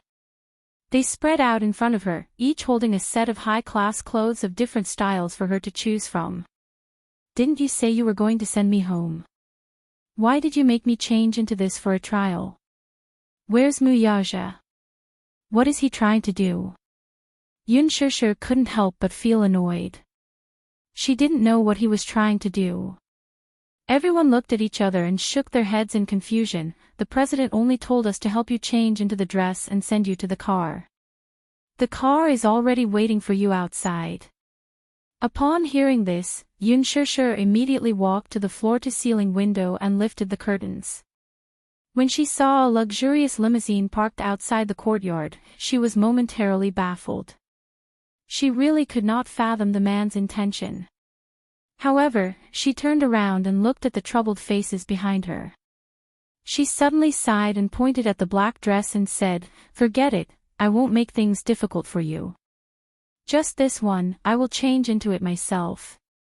The servant's face immediately lit up with joy. She left the dress in the room and retreated out of the door. Yun Shishir changed into the gown and looked at the mirror. The black gown on her made her look even more elegant and slender. It also accentuated her snow-white skin. Her black hair, which was as beautiful as brocade, slanted from her shoulders to her waist. She exuded the aura of a socialite. As soon as she opened the door, the stylists waiting at the door immediately surrounded her. Hair, makeup, jewelry, and high heels were undoubtedly a huge project. Yun Shishir felt that something was wrong. What are you trying to do? The stylists were also confused and shook their heads. Chapter 622. The Bentley slowly parked in the parking lot of Hushin Island. Hushin Island was artificially developed 2 years ago, and now it had become a landmark in the capital. And this restaurant was located on Hushin Island. It could be said to have a picturesque view. Bali Western Restaurant. It was the best Western restaurant for couples in the capital. It was very romantic. It was said that this Western restaurant only served one pair of couples a week. It was rumored that this was the most expensive restaurant in the capital. Whether it was the dishes or the fine wine, they were all extremely luxurious. Therefore, it was widely rumored that Bali's couple's set meal was worth tens of millions. Yun Shishir initially found it unbelievable when she heard about it. How could anyone be stupid enough to spend 10 million on a Western meal? However, when she got out of the car, she was surprised to see a gorgeous cruise ship docked by the shore. It was so beautiful. It was already night time. The entire island was covered in colorful lights. It was extremely romantic. The night breeze blew a burst of floral fragrance. The flowers on the shore bloomed like a magnificent carpet. The sky was filled with bright stars. The lake was decorated with starlight and starlights. The scenery was breathtaking. Yun Shishir couldn't help but be deeply attracted by the romantic scenery. She walked along the lakeside. The fragrance of flowers, the night view, and the starlights made her fall into a trance. When she came back to her senses, the car had already driven away. What did he mean? Why did he leave her here alone? Yun Shusher's heart skipped a beat. Looking around, she saw a harbor not far away. The night view of Hushin Island was very beautiful. Not only that, there was also a port by the lake, equipped with a cruise ship. After boarding the cruise ship, one could travel around Hushin Island.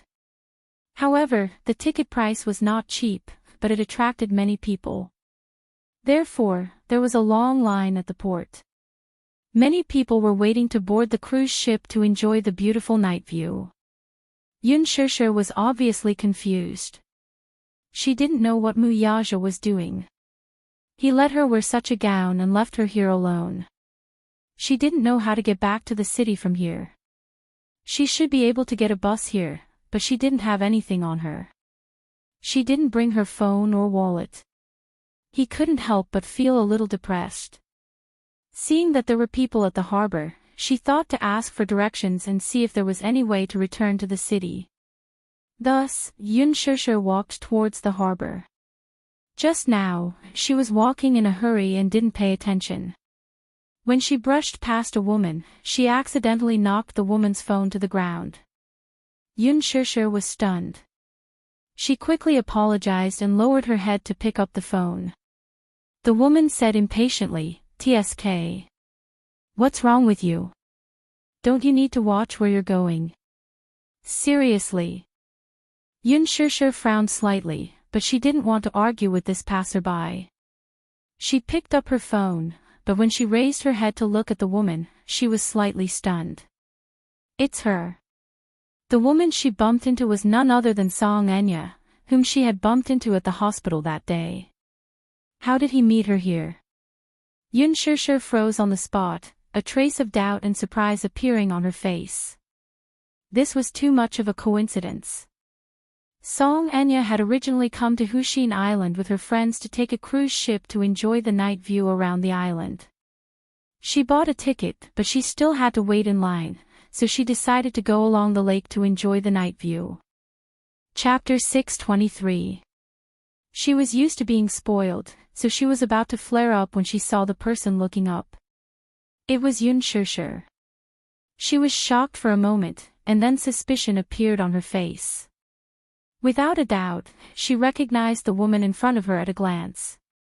That day, the screen displayed on Mu Yaja's phone was this woman's sleeping face. Yun Shusher was very beautiful. She was different from those female celebrities in the entertainment industry who had walked out of the plastic surgery production line. Be it her facial features or temperament, she was very recognizable. Song Enya had a photographic memory after seeing that photo once. Unlike the sleeping face in the photo, she was now wearing an elegant black dress with delicate and clear light makeup on her face. Compared to the sleeping face in the photo, she had a more unique charm. She was more beautiful in person than in the photo. This was a fact that she was unwilling to admit. It was no wonder that Brother Mu seemed to dote on her. A woman like her was indeed the type that men would fall in love with. Her face was elegant and her temperament was otherworldly. If she were a man, she would be tempted as well. Why was she here, though?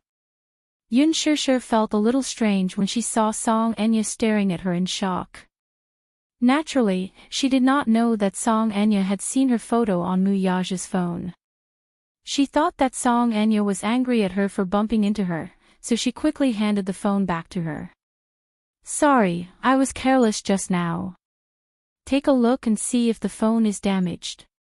Song Enya took the phone from her hand and lowered her head to take a look. There was no damage to the phone. Seeing that the phone was not damaged, Yun Shusher turned to leave. However, Song Enya called out to her. Yun Shusher. She called out her name directly. Yun Shusher was stunned and turned around in confusion. How did this woman know her name? She hadn't officially met her, had she? I didn't recognize the wrong person, did I? Song Enya raised her chin proudly and walked slowly toward her. Is this your name? She had a habit of checking Weibo.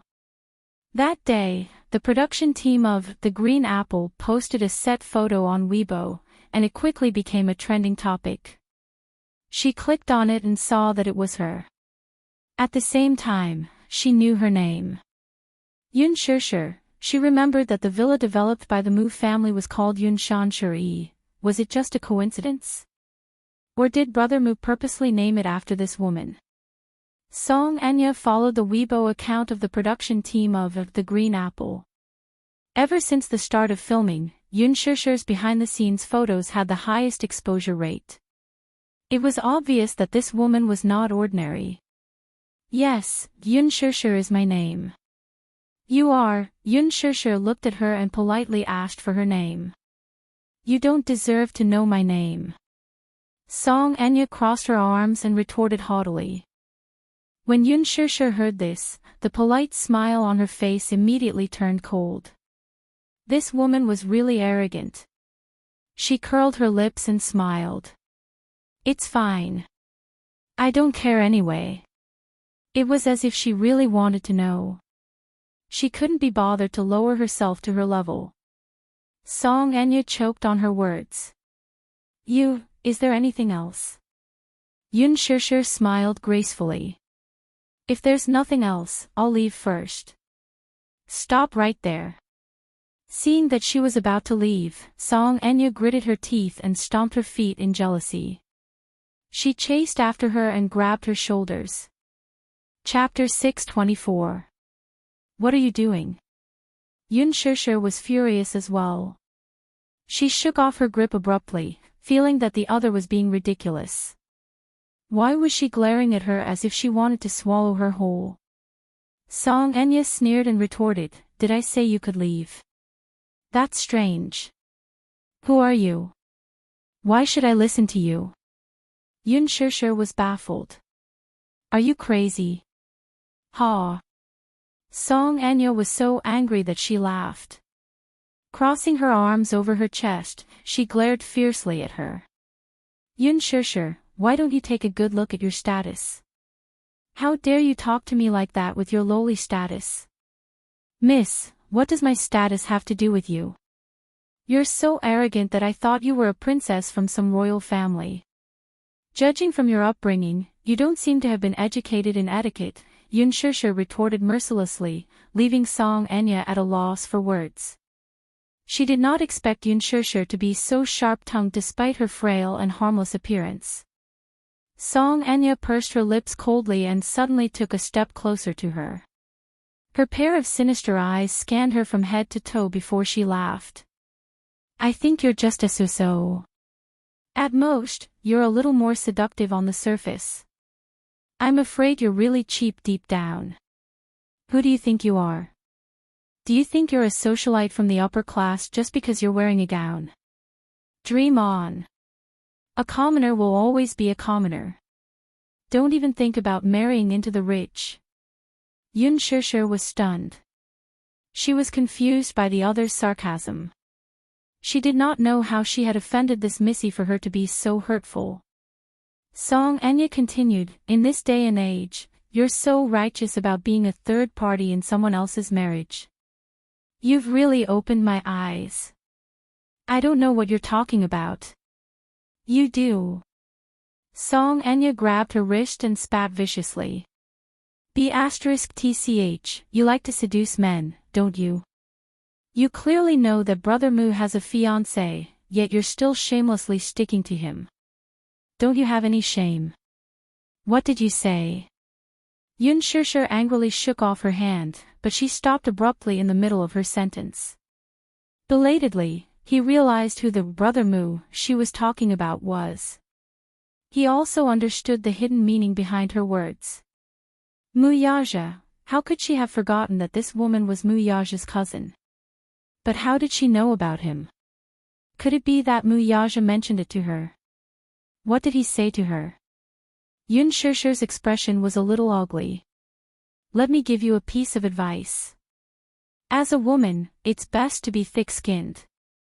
Brother Mu already has a fiancé, so you'd better stay away from him. If Grandpa Mu finds out that you've interfered in Brother Mu's marriage, he won't let you off. Song Enya's face was filled with disgust.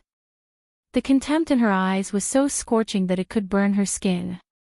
Although Yun Shishir was angry, she still looked up to meet her cold and disdainful gaze. She had no intention of backing down. She kept looking at Song Enya's face and saw a hint of jealousy and hatred on her face. There was almost no need to hide her jealousy. Is she jealous? Usually, when a woman shows such a vicious and jealous expression, that man must be very important in her heart. Chapter 625. She likes him. Yun Shishir pursed her lips. She still could not forget the scene she saw at the hospital previously. She used him and longed for his love for her. The expression on her face was not that of a sister's dependence on her brother. It was possessiveness. Desire. An attachment that could not be obtained. There was no doubt that Song Enya liked Muyaja. It was just that, more or less, it was not appropriate for her to be so obvious. However, at least in her heart, her feelings for her cousin, Muyaja, were not that simple. Yun Shishir somewhat understood. On the surface, she was insulting her as a third party. In reality, how could Song Enya not yearn to stand beside Muyaja as a woman? And not as a cousin? After understanding it, Yun Shishir smiled and slowly said, I think you're wrong about something. What? Song Enya was stunned. I'm not a third party who interfered in his marriage. Yun Shishir raised her eyebrows and an elegant yet cold smile appeared on her face. Muyaja has a fiancé, but it's just an engagement. Is he married? I don't think so. Where did the saying of interfering in a marriage come from? But Brother Mu and Mu Wanro are already engaged. Song Enya almost blurted out in anger. However, Yun Shishir noticed her choice of words. Mu Wanro. She called out her name almost without thinking. Presumably, this woman's heart was extremely unbalanced by the fact that Mu Wanro was Muyaja's fiancé. Yun Shishir smiled. So what? It's just an engagement. It's a marriage arranged by the family. There's no love or feelings between the two. Interfered. Ha! Song Enya was completely enraged by her sneer. Therefore, she sneered without thinking. Ha! Aren't you a little too naive? Do you really think that Brother Mu likes you sincerely? She's just toying with you. Do you really think that you can rise to the top and marry into a rich family in a dignified manner? The Mu family was the richest family in the capital. How could Grandpa Mu allow an actress to marry into the Mu family? If you want to climb up the social ladder of the Mu family, go back and buy a pillow. Even your dreams are more realistic than this. His words were, without a doubt, mocking Yun Shishir for daydreaming. The blatant mockery was like a needle dipped in salt, fiercely piercing into his heart, causing him incomparable pain. Yun Shishir felt a stab of pain in her heart, but she still maintained an elegant smile on her face and asked, So what? You? Song Enya exclaimed in exasperation when she saw how shameless the other was. You're shameless. Actually, you're right. Yun Shishir pouted innocently. She had a helpless expression on her face, as if she had been seen through. I want to be promoted. I'm here to snatch your brother Mu Wanru's fiancé. I'm the third party. But... After a pause, Yun Shishir raised her eyes and glared at her coldly. What can you do to me? You! Song Enya raised her hand, wanting to slap the other's face in anger. Yun Shishir raised her hand and held it tightly. She exerted so much force that a deep red mark was almost left on the other's fair wrist. She looked as if she was boneless and weak, but Song Enya did not expect her to be so strong. Chapter 626. What's the matter? You can't win an argument, so you want to get physical. What a missy's temper. Yun Shishir suddenly flung her hand away. Caught off guard, Song Enya lost her balance and fell to the ground. Ha, interesting. You're Muyaja's cousin, aren't you? As soon as she finished speaking, Yun Shishir casually walked over and looked down at her condescendingly. She leisurely asked, why? You can't hide the jealousy on your face, can you? Don't tell me that you like Muyaja. Her voice was casual, but there was a strong sense of sarcasm in it. Yun Shishir's rhetorical question made Song Enya's face turn ghastly pale in an instant. There was no doubt that women understood each other. Men could not tell. Muyaja could not tell. However, it did not mean that Yun Shishir could not tell. This Song Enya obviously had feelings for Muyaja. There was no way to hide her feelings. Yun Shishir could tell at a glance. Especially at this moment, Song Enya's flustered and ashamed expression was obvious. So that was really the case. Yun Shishir shook her head and sighed. So that's how it is. You've fallen for your cousin. Is it any of your business? Song Enya raised her head and said angrily. At this moment, she had fallen to the ground, and Yun Shishir was talking to her condescendingly. Her aura instantly diminished. Hence, she immediately tried to get up from the ground. Yun Shishir stretched out her leg and stepped on her hand with her sharp high heel. Song Enya screamed and retracted her hand with a pained expression. She glared at her with a pale face. You're so pitiful.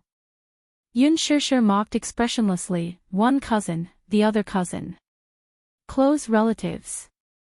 This is incest. It's truly shocking. Song Enya was so angry at her words that her face turned red and white and instantly darkened. Look, you've fallen in love with a man, but this man is your cousin. You can't be together in this lifetime. What is it if not pitiful? She then added unhurriedly, I'm different from you, though. I even have a child with him. As soon as she finished speaking, Song Enya was so shocked that her face turned pale and she stared at her in disbelief. Yun Shishir was in a good mood as she admired the other's pale and colorless face. She asked airily, what about you? What about you? Cousins, close relatives, being together is against the rules of ethics. Song Enya was momentarily stunned. She stared fixedly at Yun Shishir's face before regaining her senses. Her eyebrows and the outline of her lips. Twos, Xiao Yichen's eyebrows. At first, she did not pay attention to it, so she did not realize this. Now that she saw it, she was shocked. Could it be, Xiao Yichen is Muyaja's child? This realization almost hit Song Enya to hell, and she was instantly buried in a sea of fire. Who's the wishful thinking and daydreaming? Do you think you can be with the man you love without me? Yun Shishir sneered as if mocking her naivety. That's what's really laughable. Shut up. Shut up. You shut up. Song Enya screamed and covered her ears, not wanting to hear her mockery. Chapter 627. Song Enya's heart skipped a beat when she heard that. She raised her head, feeling suffocated, and met Yun Shishir's cold gaze. He said that he only treats you as a younger sister. If I take it to heart, he'll keep a distance from you and even cut off all contact with you. That one sentence sent Song Enya to hell mercilessly. At that moment, even her heart seemed to have stopped beating. Tears burst out of her eyes and rolled down her cheeks. She clenched her teeth tightly, unwilling to look up and let Yun Shishir see her sorry state. She could only choke on her sobs. You're lying. You're lying. Brother Mu loves me the most. He would never lie to me because of you. If you don't believe me, you can ask him. Yun Shishir was not lying. This was what Muyaja said himself back then. She was just repeating what he said. Yun Shishir pursed her lips as she recalled how Song Enya had acted all high and mighty in front of her earlier. The thought of it infuriated her. Now that she knew that Mu Yaja only treated her as a younger sister, she could not take the blow and broke down. She was just a vase and very delicate. In fact, she was also a woman who held grudges. One was not a gentleman if one did not take revenge. Therefore, she planned to add another stab to Song Enya's bloody wound. It seems that you don't have much weight in his heart. He actually cut off all contact with his cousin because of a woman you said was just a game. I've really let you down for being so devoted to him. Song Enya screamed at her uncontrollably, shut up. You be *tch. With that, she pounced on Yun Shirshir from the ground with bared fangs and brandished claws. That shrewish posture made it seem as if she wanted to strangle her to death. At this moment, Song Enya had already lost her rationality after being provoked by Yun Shirshir's words.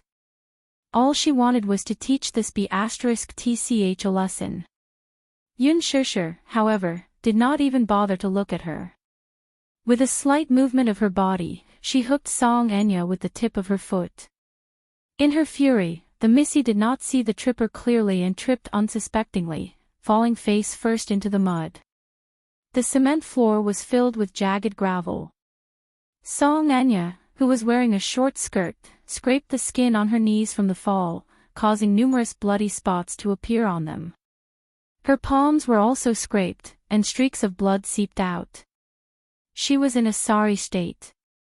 Song Enya lowered her head to take a look at the gruesome abrasions on her knees. In the Song family, she had always been a princess who had been doted on since she was young. Before Song and she was born, she was the only one, the Song. Her father, mother, doted on her, and elder brother, she, had never suffered any grievances. Even after Song and she's birth, Papa Song and Mama Song's love for her did not diminish at all. Her spoiled Song Enya, and Song Enya's.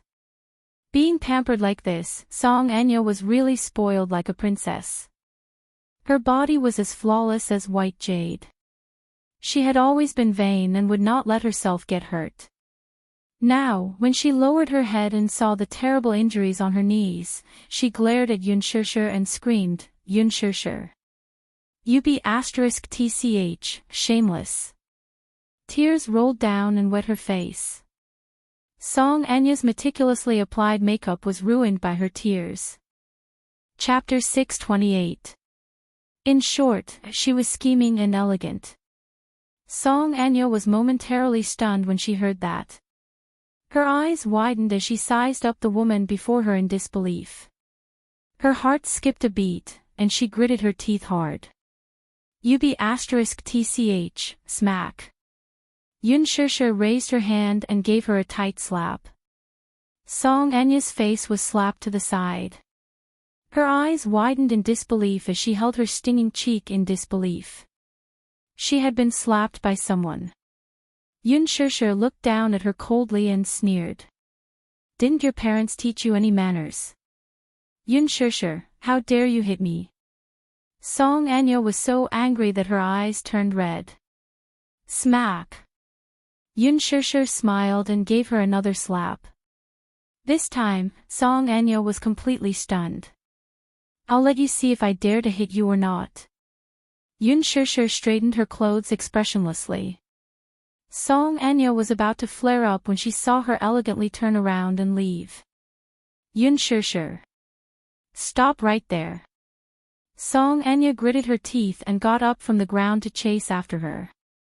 A hint of impatience appeared on Yun Shirshir's face.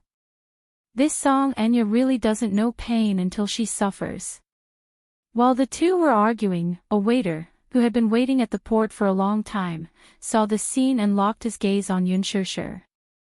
Seeing her black off-the-shoulder gown, silky hair, and exquisite makeup, he knew that she must be tonight's VIP guest.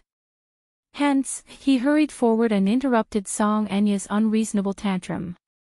Hello. May I ask if you're Madam Yun Shirshir? Yun Shirshir turned around and saw the man in his uniform.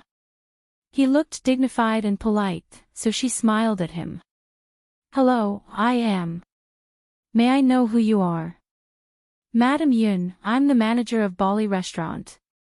You're tonight's VIP guest, so I'm here to pick you up for dinner. Yun Shishir was stunned. Song Anya, who was behind her, was also stunned. Bali Restaurant. Even Song Anya was shocked by this. Did Yun Shishir come here to keep an appointment? In Bali, a set meal for couples was worth 13 million. Even in the whole of Beijing, this was a sky-high price. Bali was a Western restaurant that was rumored to be extremely dreamy. It was said that the dishes included 8 delicacies, accompanied by aged wine. From the small dishes to the large decorations, all of them were noble and exquisite.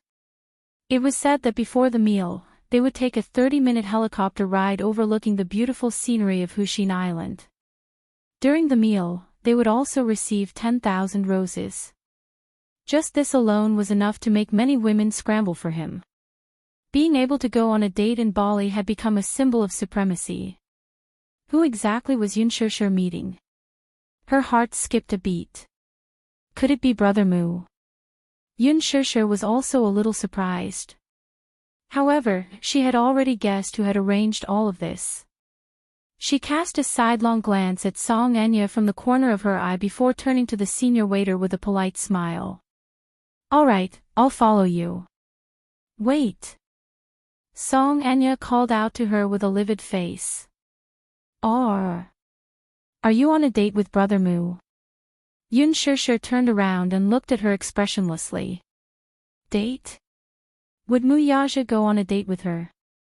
She couldn't imagine that he would spend so much time on dates. Therefore, she was not sure if Mu Yaja was planning to go on a date with her. However, when she saw Song Anya's conflicted and anxious expression, she smiled and said, yes, so I'm going on a date with him. So, I'm going to keep my appointment. Don't follow me anymore.